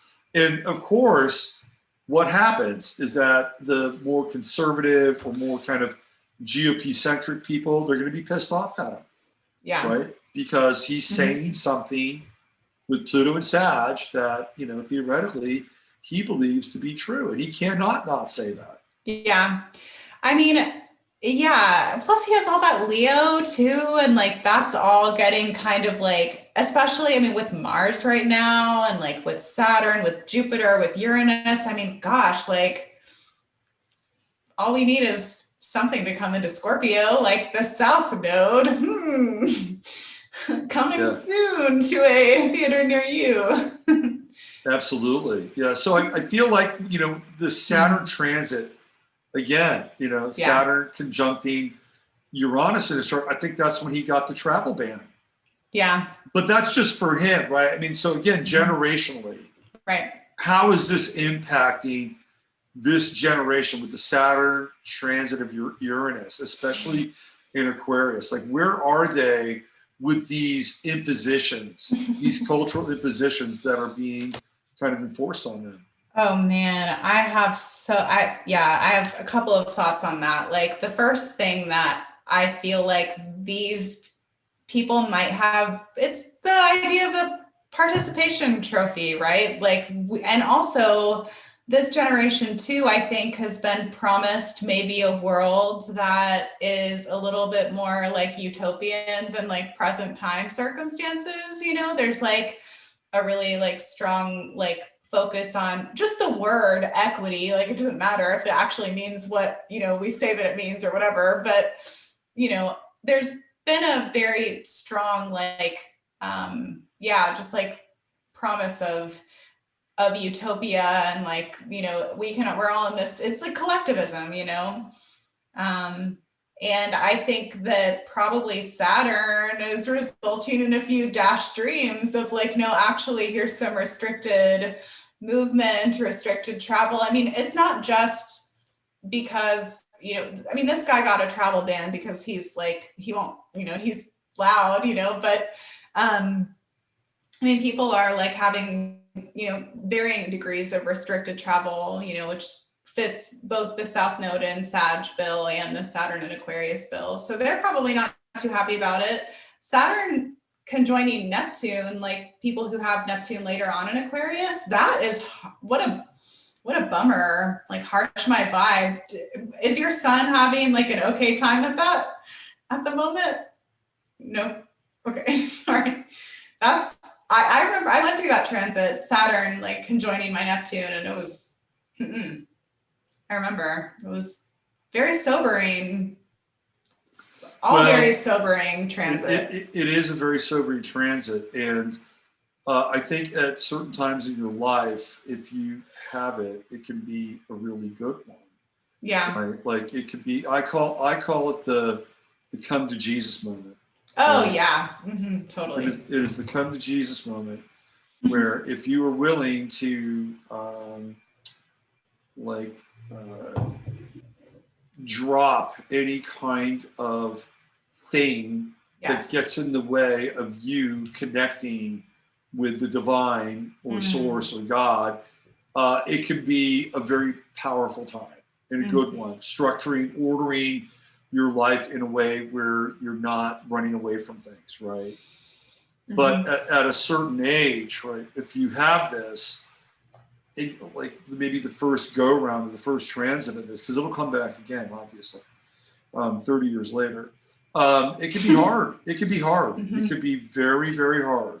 Yeah. And it can be challenging in a way that if there's like innocence, still some tinges of innocence or naivete, right? Mhm.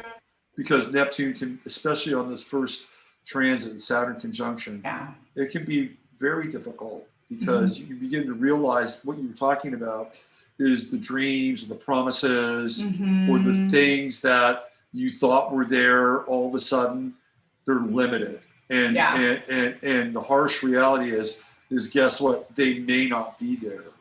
And now you have to be able to deal with those things.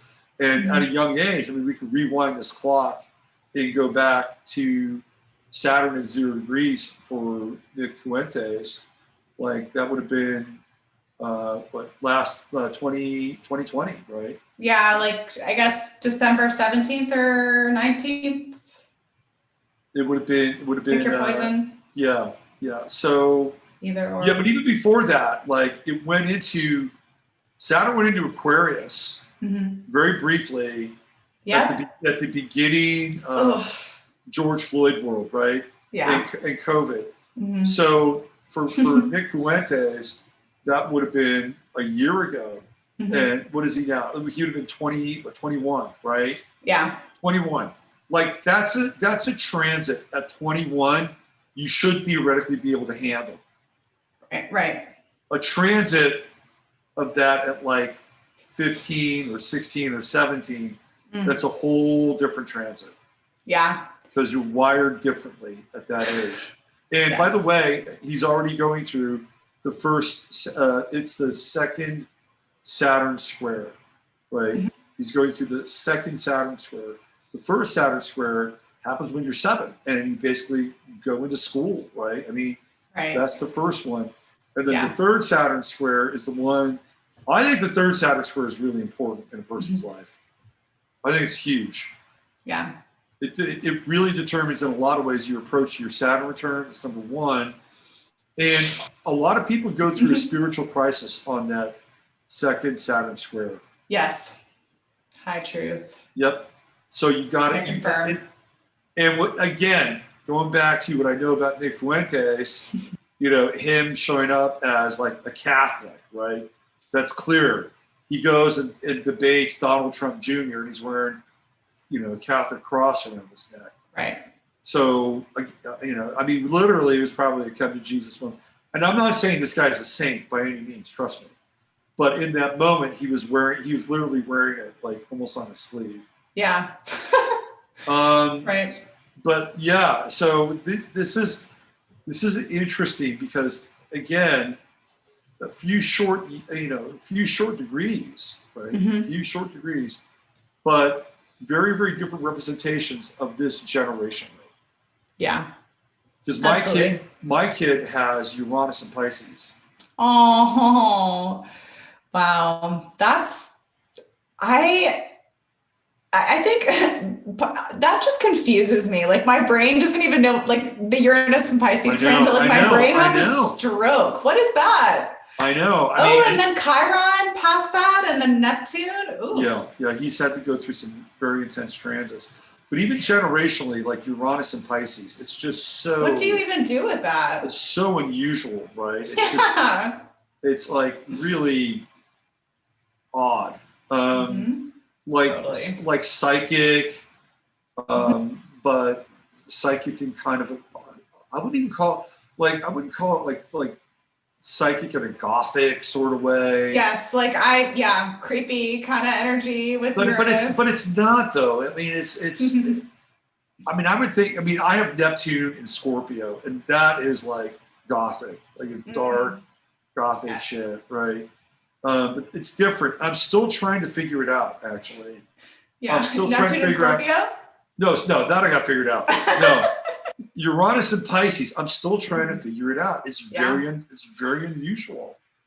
Yeah, I mean, I guess like the first place that like my brain goes with that is like the gender confusion, and sort of like the like increased prominence of that in the narrative, Pisces being like a very dual two fish swimming in the opposite direction. I think that's yes. I think that they were probably maybe first wave of First some of wave. that. Of some of that. Right. And so I think that that's part of it. That's an interesting energy, Uranus and Pisces. I feel into it and my brain has a conniption fit. So must be good.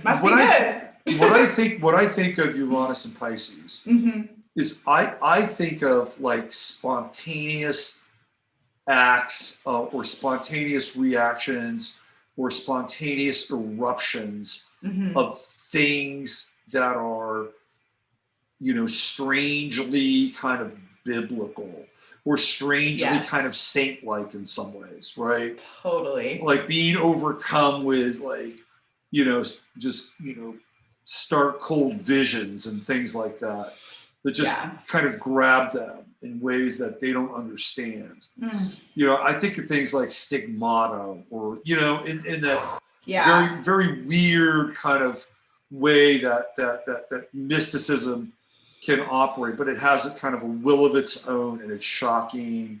And you don't always know what to, you don't know what to do with it. Right?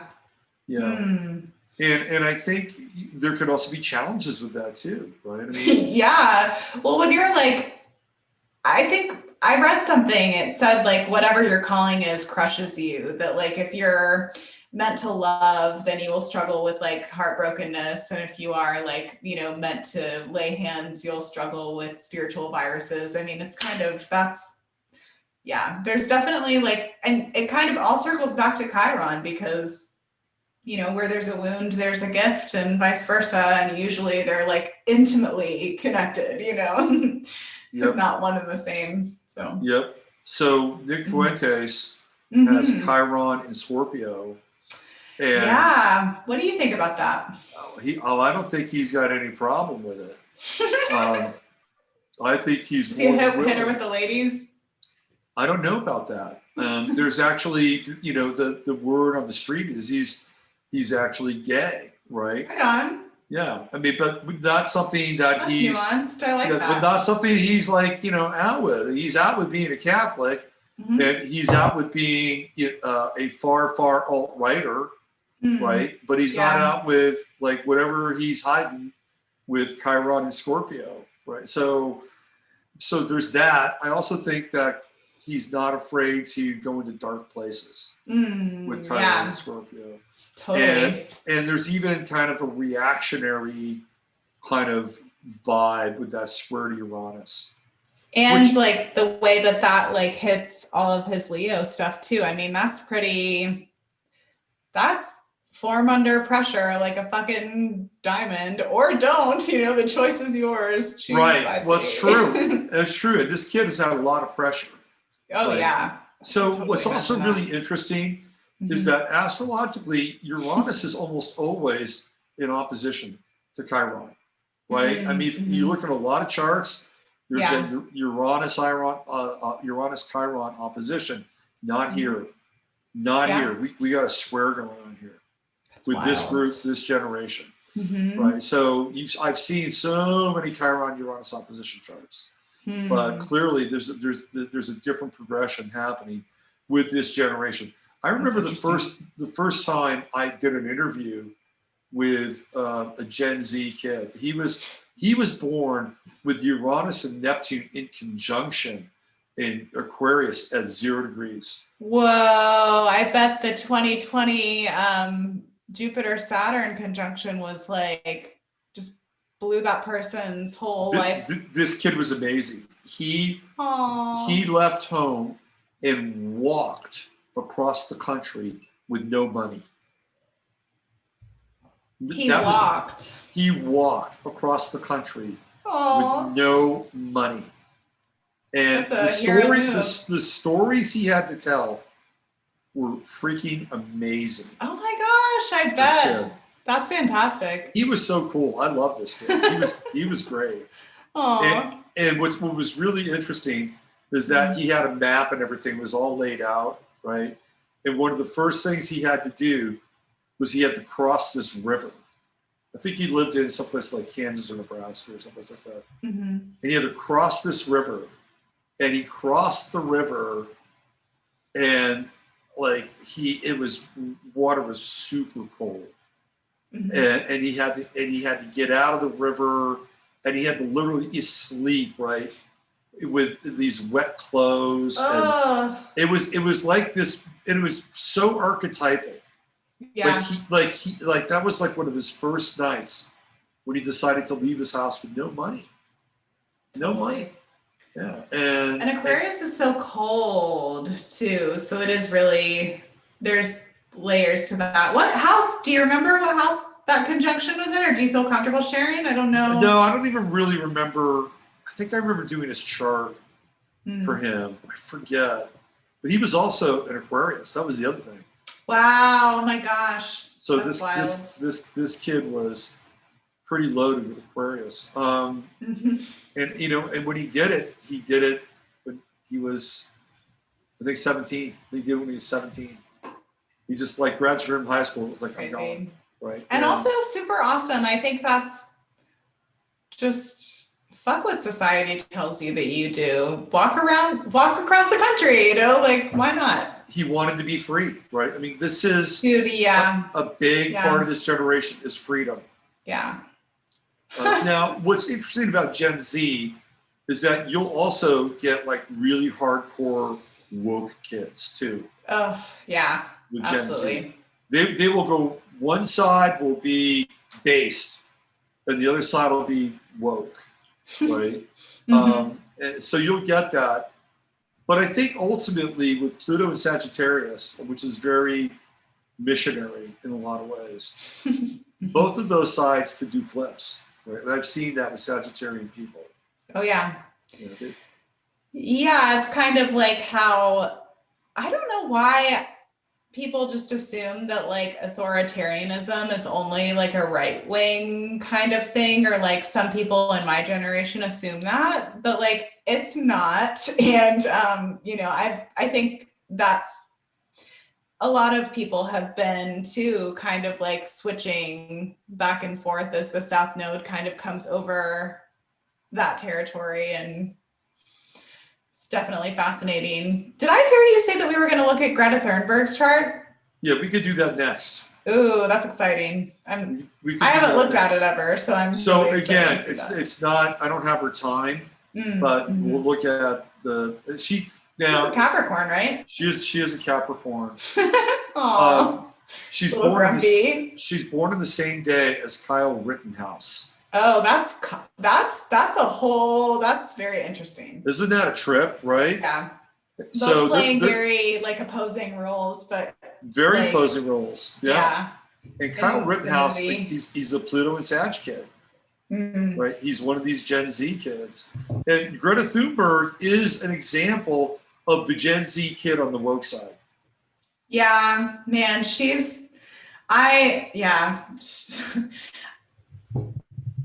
It's interesting because I had a change of opinion on her, I think, when I became more aware of like the climate thing, the kind of the green mask, right? Yeah. And before that, I was like, why waste your energy making fun of and trolling a girl, But now I'm like, oh, I totally get it. Carry on. I will also join you in trolling her.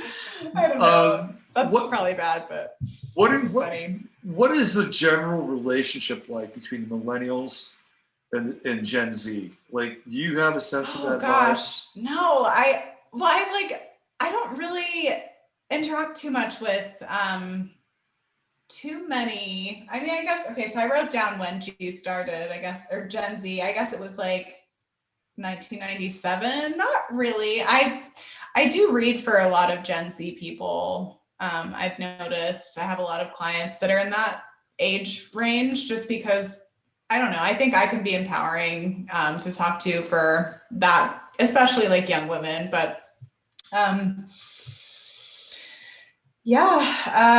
it's definitely an interesting generation, but I don't have a sense for like the overall interaction. I mean, I hear that they think we're really lame and really like grandma-ish and really like boring. They like Gen Z just thinks we're, boring. I mean, Neptune and Uranus and Capricorn is kind of, it's a little bit like, it's a different energy. It's a little bit older, like, the ancient souls kind of came in under that, like Uranus. Some of the people that came in under that Uranus Right. Neptune. Right. It's very old energy, and I think the Uranus Neptune in Aquarius and beyond is very. It's still old, but it's new. You know, it's yes and so. We're gonna go into Greta Thunberg's chart in a second. Yay! But before I leave Nick Fuentes' chart, we didn't really get into the actual specific aspects. We're looking more at this from a generational perspective. But this Sun conjunction with the true node in different signs, and with his true node being conjunct Regulus moved to 0, Virgo. This is really interesting. Like, this is sort of the energy of that kind of Leo Valiant. That dominant, like, it's kind of alpha energy in some ways, right? Oh yeah. But then we have the true node in Virgo, which is more about service and kind of like, more of the theoretical, the people, right? Sure. So it's also peak I'm better than you energy with the Sun and Leo with the North Node in Virgo. It's peak like I am superior, because North Node in Virgo can definitely execute. It wouldn't surprise me if you're right about the Scorpio rising, by the way. I mean, just based on everything that you've said about him. So before we go, I'll show you a picture of him and people who aren't familiar with Nick Fuentes, so we can have a visual. All right, let's look at Greta Thunberg's chart. Greta. Eat the bugs, slave. Do it. That's what I think of when I think of Greta. So this is what happens when you don't use an equal house chart. Right. When somebody's born in Sweden, you get all these crazy wide angles, but in a weird way, wide houses, in intercepted houses. This and then some are like so tiny. This happens when you go really far north and really far south, right? So, but that said, I actually think this is probably a pretty good time for her. Nodal return, like exactly, like in maybe like a month, I guess she'll have her nodal return exact. That's awesome. In Gemini. So what's interesting, I don't know how much you know about the Greta story, but Greta Thunberg has a mother who's an opera singer. You know that? So her mom is an opera singer, okay? And her mom was on the road all the time. So she was at home with Saturn, the dad. Oh. Like dad was there. So Greta was so upset that her mother was always gone that she went on a hunger strike. She would not eat. Okay, that's what happened. So eventually her mother came back home and she made her mother feed her, right? But Greta, not feed her. That's hardcore. But feed her being like cook her food, right? No. Each bite, mother. But apparently the only thing that she would eat is she would only eat macaroni with butter. That is not vegan. But one macaroni at a time. That's very, right. So when I looked at this, like, I just threw this together thinking, okay, and then what do we know her for? Really, like sailing across the ocean, right? I mean, so Neptune on the ascendant, and then here we have Sun in the 11th house. With Chiron too. So she's known for that pouty face. Absolutely. That pouty, angry, grumpy. Sour. Oh yeah, she's a sour look. And again, no matter what you think about her or her story or her backstory and how much her parents might be involved, clearly with Pluto on the midheaven, which I think is a fit, right? Like, oh yeah, she's transforming the world for better or worse, right? And she's got her truth, which, again, whatever, right?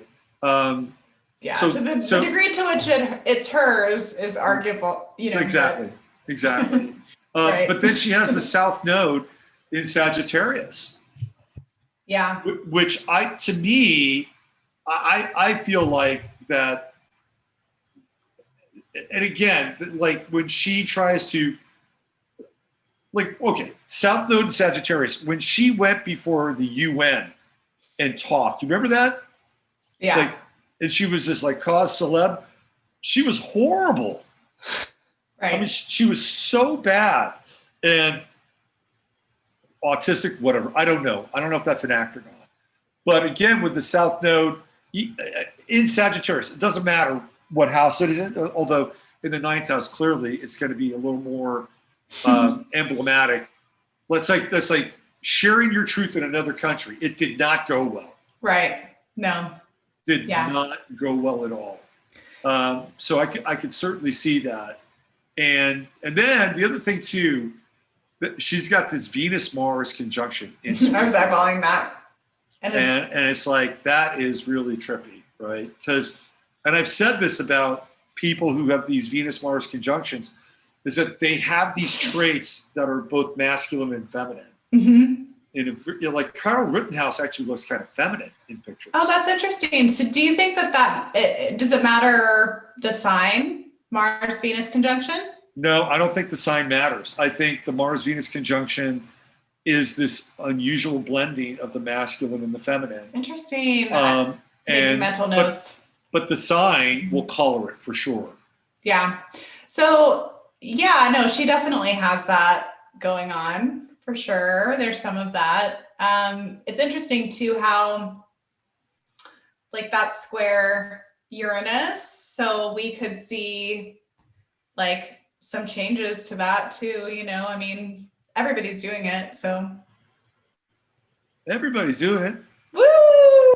It's the new craze. Hey, she's got Uranus at the final degrees of Aquarius, so she's not quite in that generation, right? That's going to kick in 2004. Mm-hmm. So she's not quite there. She's kind of at the tail end of Neptune and Uranus. Now she does have this interesting conjunction between Pallas and Uranus. Warrior energy. Look at this world that we are being left with. I can't believe you. Da, da, da, da, da. It's like, to me, it just looks like a soap opera, but no, that tracks. If that is in her first house, then that's very, very appropriate.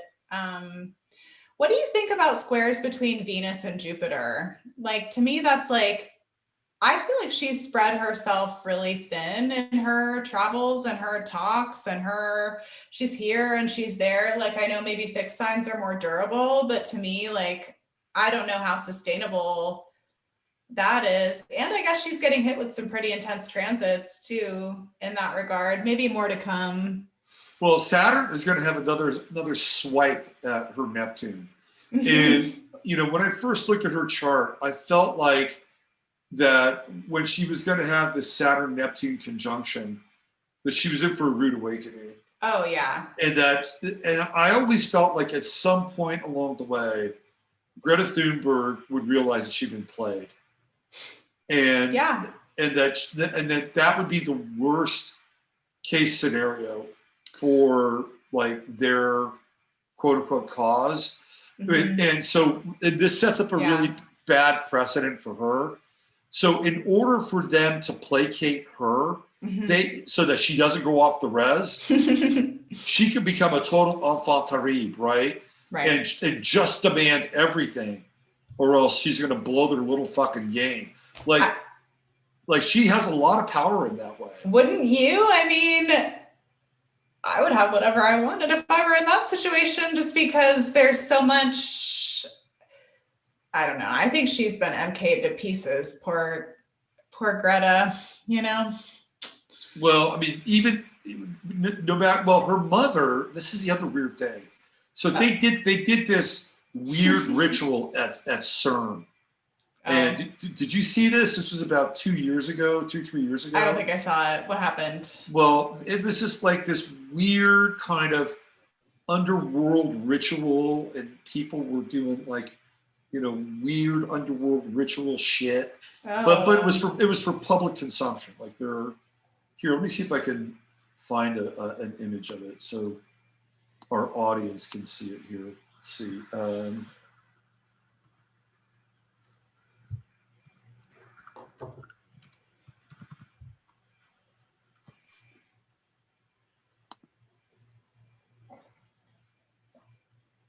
Where is it? It was, I think, where is it here? The Switzerland Tunnel. Let's see if this is it. June 2016.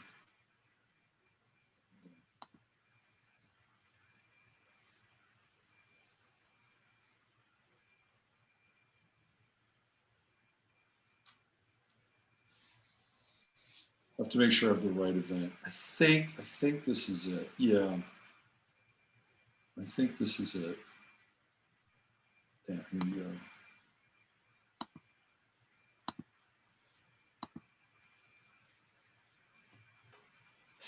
Just normal. The oddest moments of the opening ceremony. Yeah, just normal. Wait, scroll up 1 second. This is June 1st, 2016. Interesting. How interesting that, I guess, Chiron and Neptune would have been close at that point, right? Yeah, absolutely. And doesn't it just look like it? Oh man. Goodness gracious. So this is the case when the Gothard base tunnel, the longest and deepest in the world, was inaugurated on Wednesday. So I'm not sure this is CERN. This is connected to this tunnel. Okay, so this thing, right? Look at this. Like, this is like. Oh my gosh. So Greta Thunberg's mother was a part of this ritual. Oh. Look at this shit. Why is there a dead lamb? It's a plastic lamb. Yeah. Right. And then you got these guys. Weird. Well, this is the YMCA in hell. Right? Village people in hell. All right. And then you got this thing going on. Oh, weird. Oh, look at our friend. Hey. What's her? Yeah. The ibex that is native to the Alps. Played a prominent part in the ceremony. Oh yeah, Mr. Nice. Mr. Ibex. Oh, just normal. Yeah, just normal inauguration for a tunnel. Nothing to see here. It's funny how divorced people are from the reality that we are living in it. Everything is a cult, everything. Oh yeah. So I'm pretty sure Greta Thunberg's mother was in that. That's wild. Yeah. So yeah, I mean, who knows? But the fact that she was away for all that period of time is in some ways whether it's like schematic torture, that's going to be MK Ultra influence, or whether it's just inadvertent torture. Same, it affected her clearly. Definitely. So let's go back to her chart. Okay, she did post this this thing on Twitter, and I'm pretty sure she was joking, where she said I'm 18 now and my handlers can, and she was wearing this shirt that said Flat Mars Society last year sometime. I tell you, man, I think she's going to go off the res. Yeah, I think that, that's your theory. I mean, even if she was kidding, I don't even think she's kidding, but go on. No, I think she's going to go off the res. Yeah. The only thing that maybe they could do is move her into some other higher position of theoretical illuminated power. Yeah. Or she just disappears from the narrative. I mean, if that could be too. Whatever happened to Greta Thunberg, right? Right. If she's not fulfilling her duties as whatever her role is, let's see. But she's got to have this Saturn conjunction one more time, and it's coming, right? It'll be. Oh yeah. It'll be sometime in November. Yeah. Sometime in November, Greta. Yeah, and then that's when. Yeah, and then I guess next year we get into more like the later degrees of Saturn in Aquarius. May the odds be ever in your favor. Okay, can I ask you something that is not really related to Greta Thunberg, but I'm just curious about what your thoughts are on? It's Pluto in Aquarius. What do you think that's gonna bring? Like, is that like... Yeah, so I is that think, just a bunch of like, I mean, yeah, I have my thoughts, but I want to hear your thoughts. so if Pluto has a lot to do with, reproduction, right? Yeah. Reproduction and sex. Oh, interesting. So I could see Pluto in Aquarius being very sexless. I have actually wondered if part of the social programming and engineering is to eventually like criminalize human relationship. Well, I think they're doing a really good job at it, but I also feel like even like having children, having biological children will be considered either, theoretically dangerous or passe, and having children either synthetically or having children that are augmented. Yeah. With Pluto and Aquarius, I could easily see that.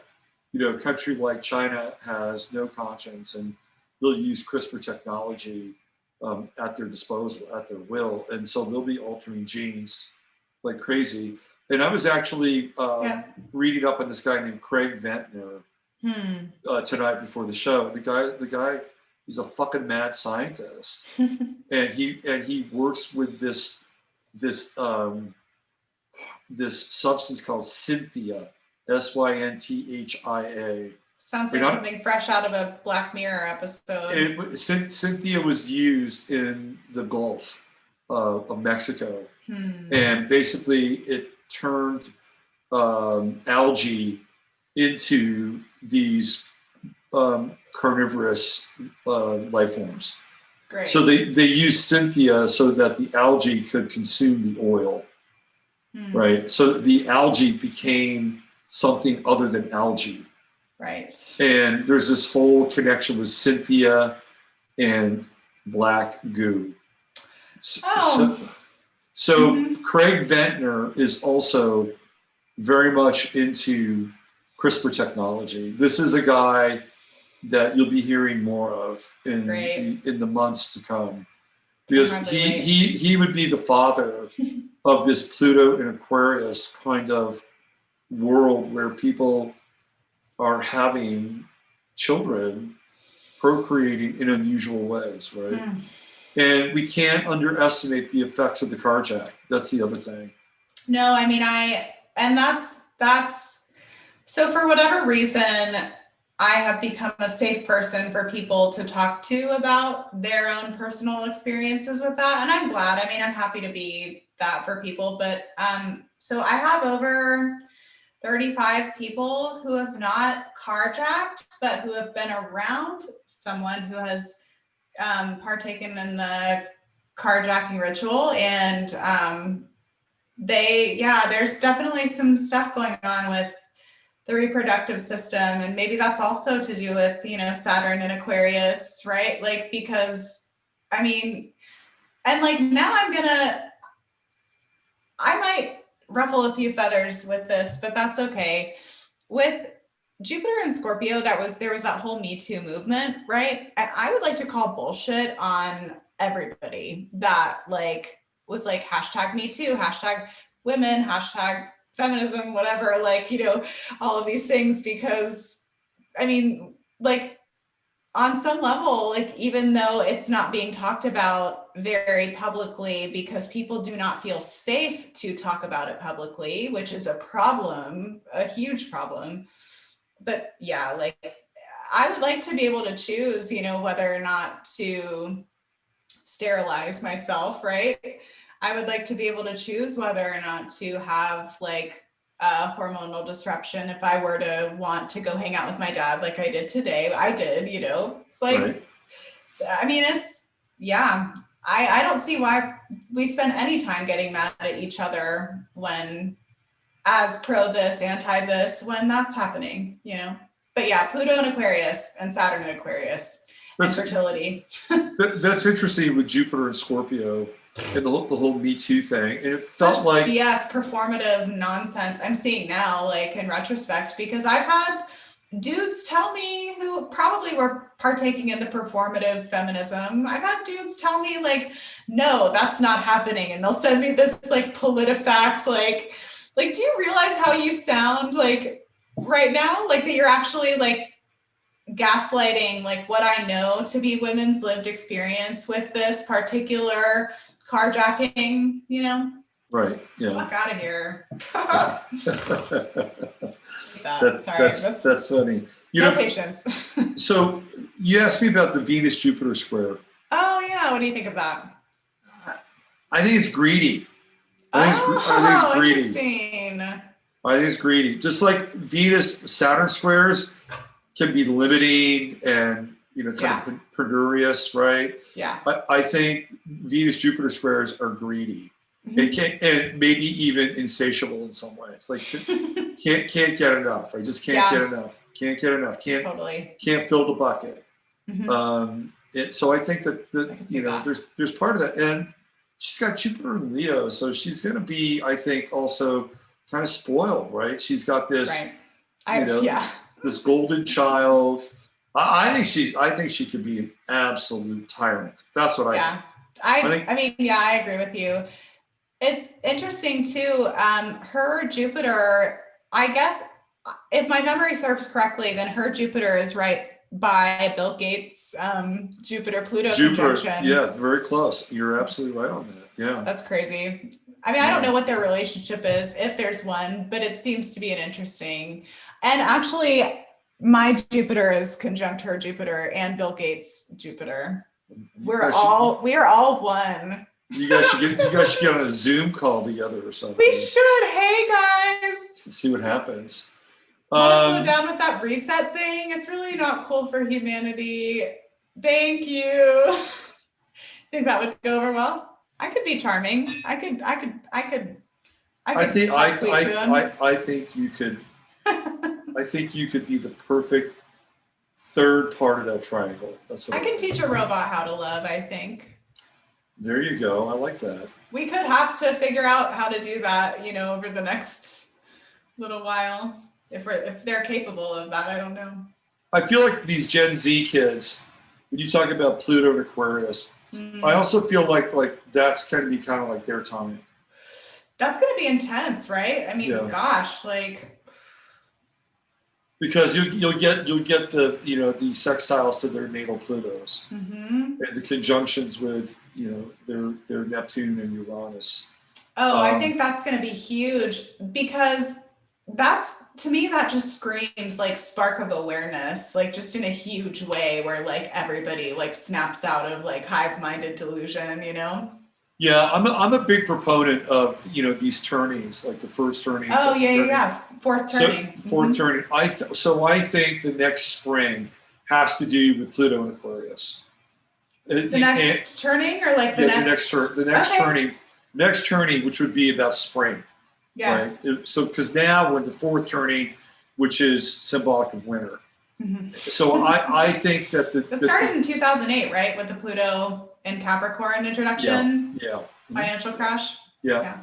So we're in the long winter, the winter of our discontent, and I do think that 2000, a little bit after Pluto in Capricorn. I'm sorry, a little bit after 2025. So I would say around maybe 2030. Yeah. Like, I feel like that's when this next turning comes into play, right around then. And there's so much energy around 2030 too, and there seems to be this and I really I'm new to some of the conspiracy material, so I don't really know what the fuck I'm talking about, if you know what I mean, but with the reset and everything, it feels very sloppy and very rushed to me, and it just seems like there's a rush for 2030. Like, it's like, are we going to get the consciousness singularity? Are we going to get the technological singularity? Exactly. Are we in the beginnings of both Yes, exactly. right now, and it's like a competing singularity. Like what's going on? Yeah. I mean, you've got Jupiter and Saturn in the same sign, right? The super Mm-hmm. conjunction. Is it going to be forced on us, or are we going to expand into it, right? Oh yeah. I mean, yeah. So exactly. I think you're right on with that. And what's also interesting, if you look at like the outer planets during that time, 2030, Uranus is in Gemini, like early Gemini. Interesting. Neptune is in Aries. And it's kind of got the energy of war to it a little bit, doesn't it? Well, it does, but those are, and I believe Saturn is also in Aries. They're springtime planets, right? So we're talking about this new spring or the. Oh, I love it. Right, and that's always associated with the first turning. So that's what I think we're looking at in 2030. But Pluto and Aquarius, when it comes in 2025, that's also going to be the time. It's going to be right after we have that the big conjunction. I'm sorry, the big eclipse, the super eclipse in 2024. Oh, that's right over. Isn't that like going to be like right over some aspects of the U.S. too? It's going to go right over my house. Right over my house. Like, can you not? Yeah, I think that the next few years are going to be like super like accelerated, intense. I mean, and I would be lying if there's an aspect of me that isn't super excited for it, just because, just because like, you're a Pluto, Scorpio millennial who loves the edge. That's why. Oh yeah, I'm like, take me all the way to the unknown. Let's go, And it's kind of like, I think we talked about this when we first started corresponding about like the birth canal and like what's it gonna be, and what kind of like new world are we headed into? It's probably gonna be a mixture of everything, right? But are you familiar with human design? Yes, I am. I've been keying into that a little bit more. It's pretty interesting. I find it interesting. It can be a little dogmatic, like everything. I'm pretty sure can be made to be dogmatic, but Ra talks about 2027 as like being like a big, like a turning or whatever, like a turning of an age. In every tradition right now, it seems like there's a turning of some age, the fourth turning, Kali Yuga. I have a friend who I communicate with on email, and his calculations, which I tend to think are pretty accurate. Yeah. His calculations are that the Kali Yuga ends in 2030. That makes sense. Those are his calculations. Yeah. There's a lot of energy around 2030. I mean, it just seems like there's a lot of energy around 2024, 2027, 2030. I mean, I guess 2027 is when Neptune. What happens in 2027? Well, we've got this big Saturn Neptune conjunction in Aries. Yay! Right? That's a ways away. We can just. Well, that's kind of intense, actually. Oh yeah. And next year we have Jupiter Neptune, which is just gonna. Well, I would love to hear your thoughts on that. I don't want to keep you too long. Well, I don't. I mean, when I think of Jupiter Neptune, to me it's like end timesy, culty, the rise of charismatic personalities, but can also be like incredibly like loving and profound and deep, right? But when we get into Pisces, it's just like that duality. The fish is swimming in opposite directions. So let's look at Nick Fuentes. We'll do a visual for people with Nick Fuentes, and see him. So he's right here. So he's got very different kinds of looks, but this is one of his more recent looks. So look at that, like that picture. The kids are far right. So to me, this is kind of a Scorpio rising look, actually. Yeah. It's kind of what it feels like.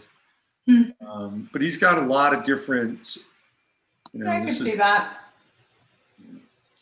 This was his Trump phase, right? Whoa, multiculturalism is Cancer. Yeah.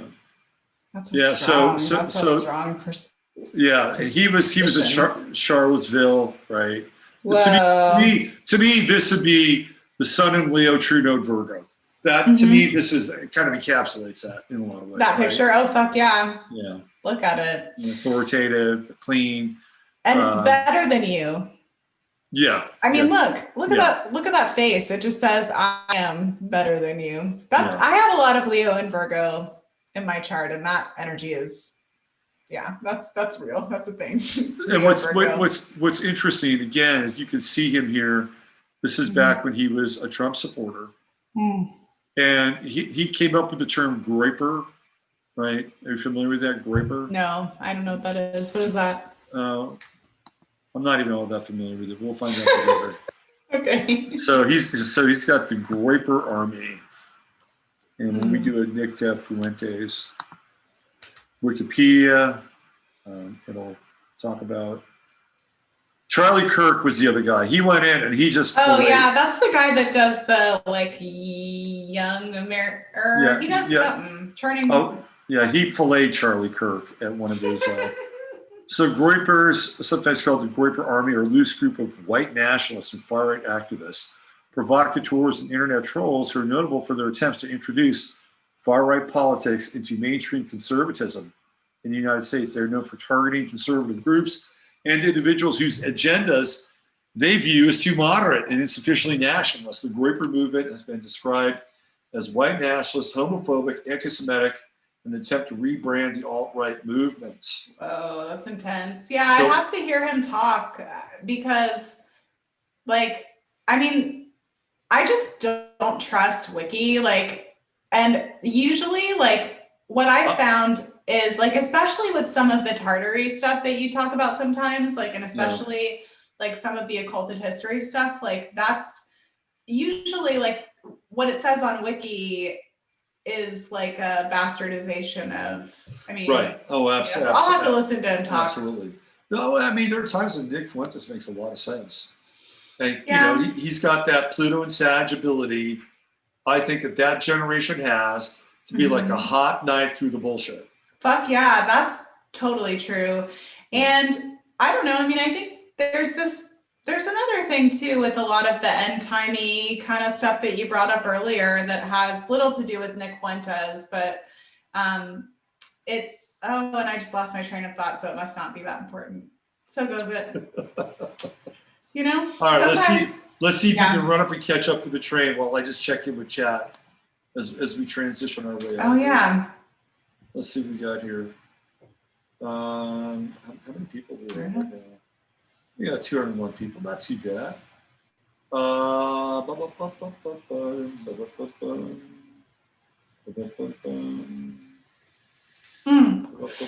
you remember what I was going to say? Did you remember it? Yes, I did. All right, why don't you go ahead? Just about not throwing the baby out with the bathwater. Like, I think even like the most vile people that have walked this earth have probably said one wise thing or two, you know? Yeah. Right? So, yeah. I would agree with that. Yeah. Let's see. I think they're having a great conversation. In the chat? In chat. It has nothing. Chatlandia is the best. They are, right? Yeah. It's a great chat. I've had good conversations in there. Yeah. No, hi, guys. They're good peoples. All right. So yeah, some good folks. Why don't we say, hey, Benito, what's going on, Benito? Benito is like, he's like the most Scorpio motherfucker I have ever met. What? I gotta meet this motherfucker. Scorpio this guy's got like 5 planets in Scorpio. That's a lot. And they're all really close neighbors, right? But he's great. He's a great dude. He's a totally great dude. That's a very intense existence. Totally intense existence. Yeah. But a very good guy. Can't say I'm envious of that. Although I do have my share of Scorpionic traits. I think you probably I give Charlie Kirk credit for not taking the carjacking. Good, yes, good for him. Yeah. Yeah. The other night, Charlie Kirk read off emails of people. You know, that gets back to you're throwing the baby out with the bathwater, right? Like, I don't know enough about Charlie Kirk. Yeah. I don't know enough about him, right? But what I do know about him is he's not Nick Fuentes. Because Nick Fuentes will talk about Israel. He'll talk about Jewish power. He'll talk about the Federal Reserve. He'll talk about all the Central stuff, bankers, central that kind of bankers. thing. He'll talk about all the stuff that Charlie Kirk wouldn't get anywhere near, right? So that's why he's positioned in that place. Does that delegitimize Charlie Kirk?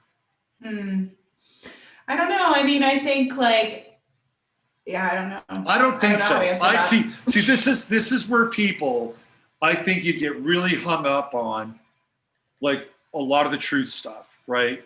Totally. It's like Charlie Kirk serves a purpose and a function for a group of people.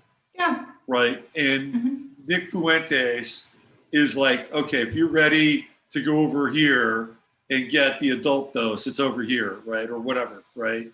Yeah. So, but I feel like the thing that maybe this is kind of what we're going through here with this True Note in Gemini, is this dualistic approach. Like I know people who are really into this whole anti-communitarian thing. Yeah. Okay, and they're into it in such a way that they're really hardcore with it. And if you don't talk about communitarianism directly, and you say the Great Reset or the Fourth Industrial Revolution or technocracy or techno-fascism, you're glossing over everything, right? You're not getting to the core of what they're really trying to communicate. And because people aren't quite there, or they don't have the same kind of commitment, or dare I say zealotry, right? They wind up becoming alienated over the fact that there's this semantic, wall, the semantic barrier that keeps them from figuring out how to join forces and, being able to educate people and say this is what we're up against. This is a portion of it. This is the nomenclature. This is how it connects, how it doesn't connect. But I've seen this with the True Note in Gemini. There's this polarization and fractalizing that's been taking place.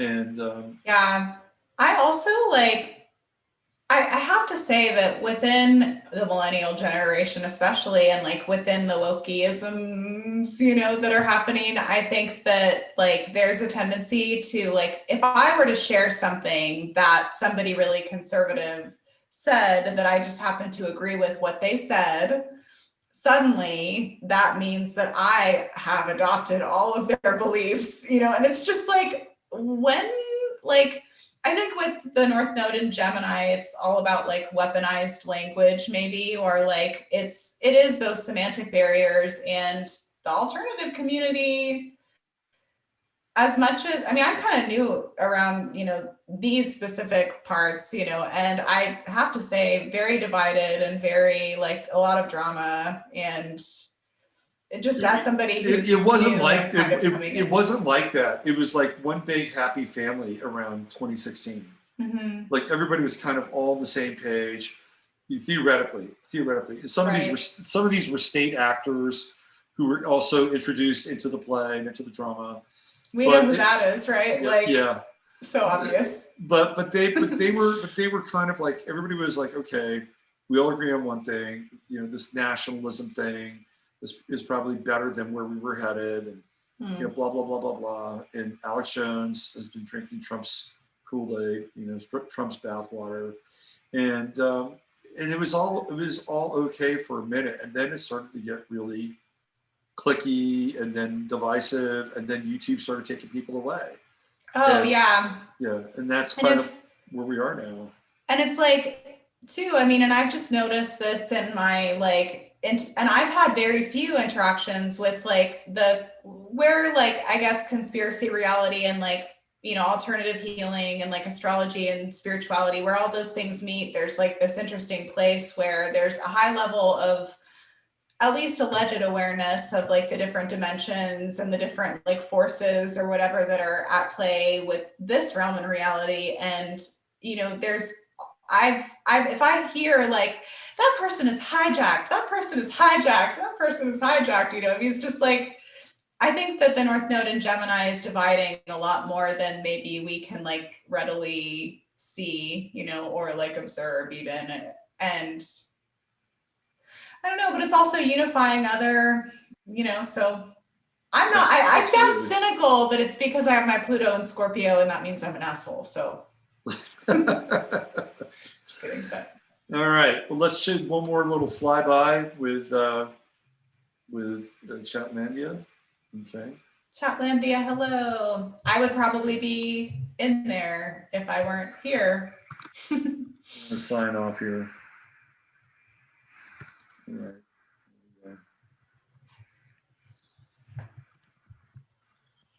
All right.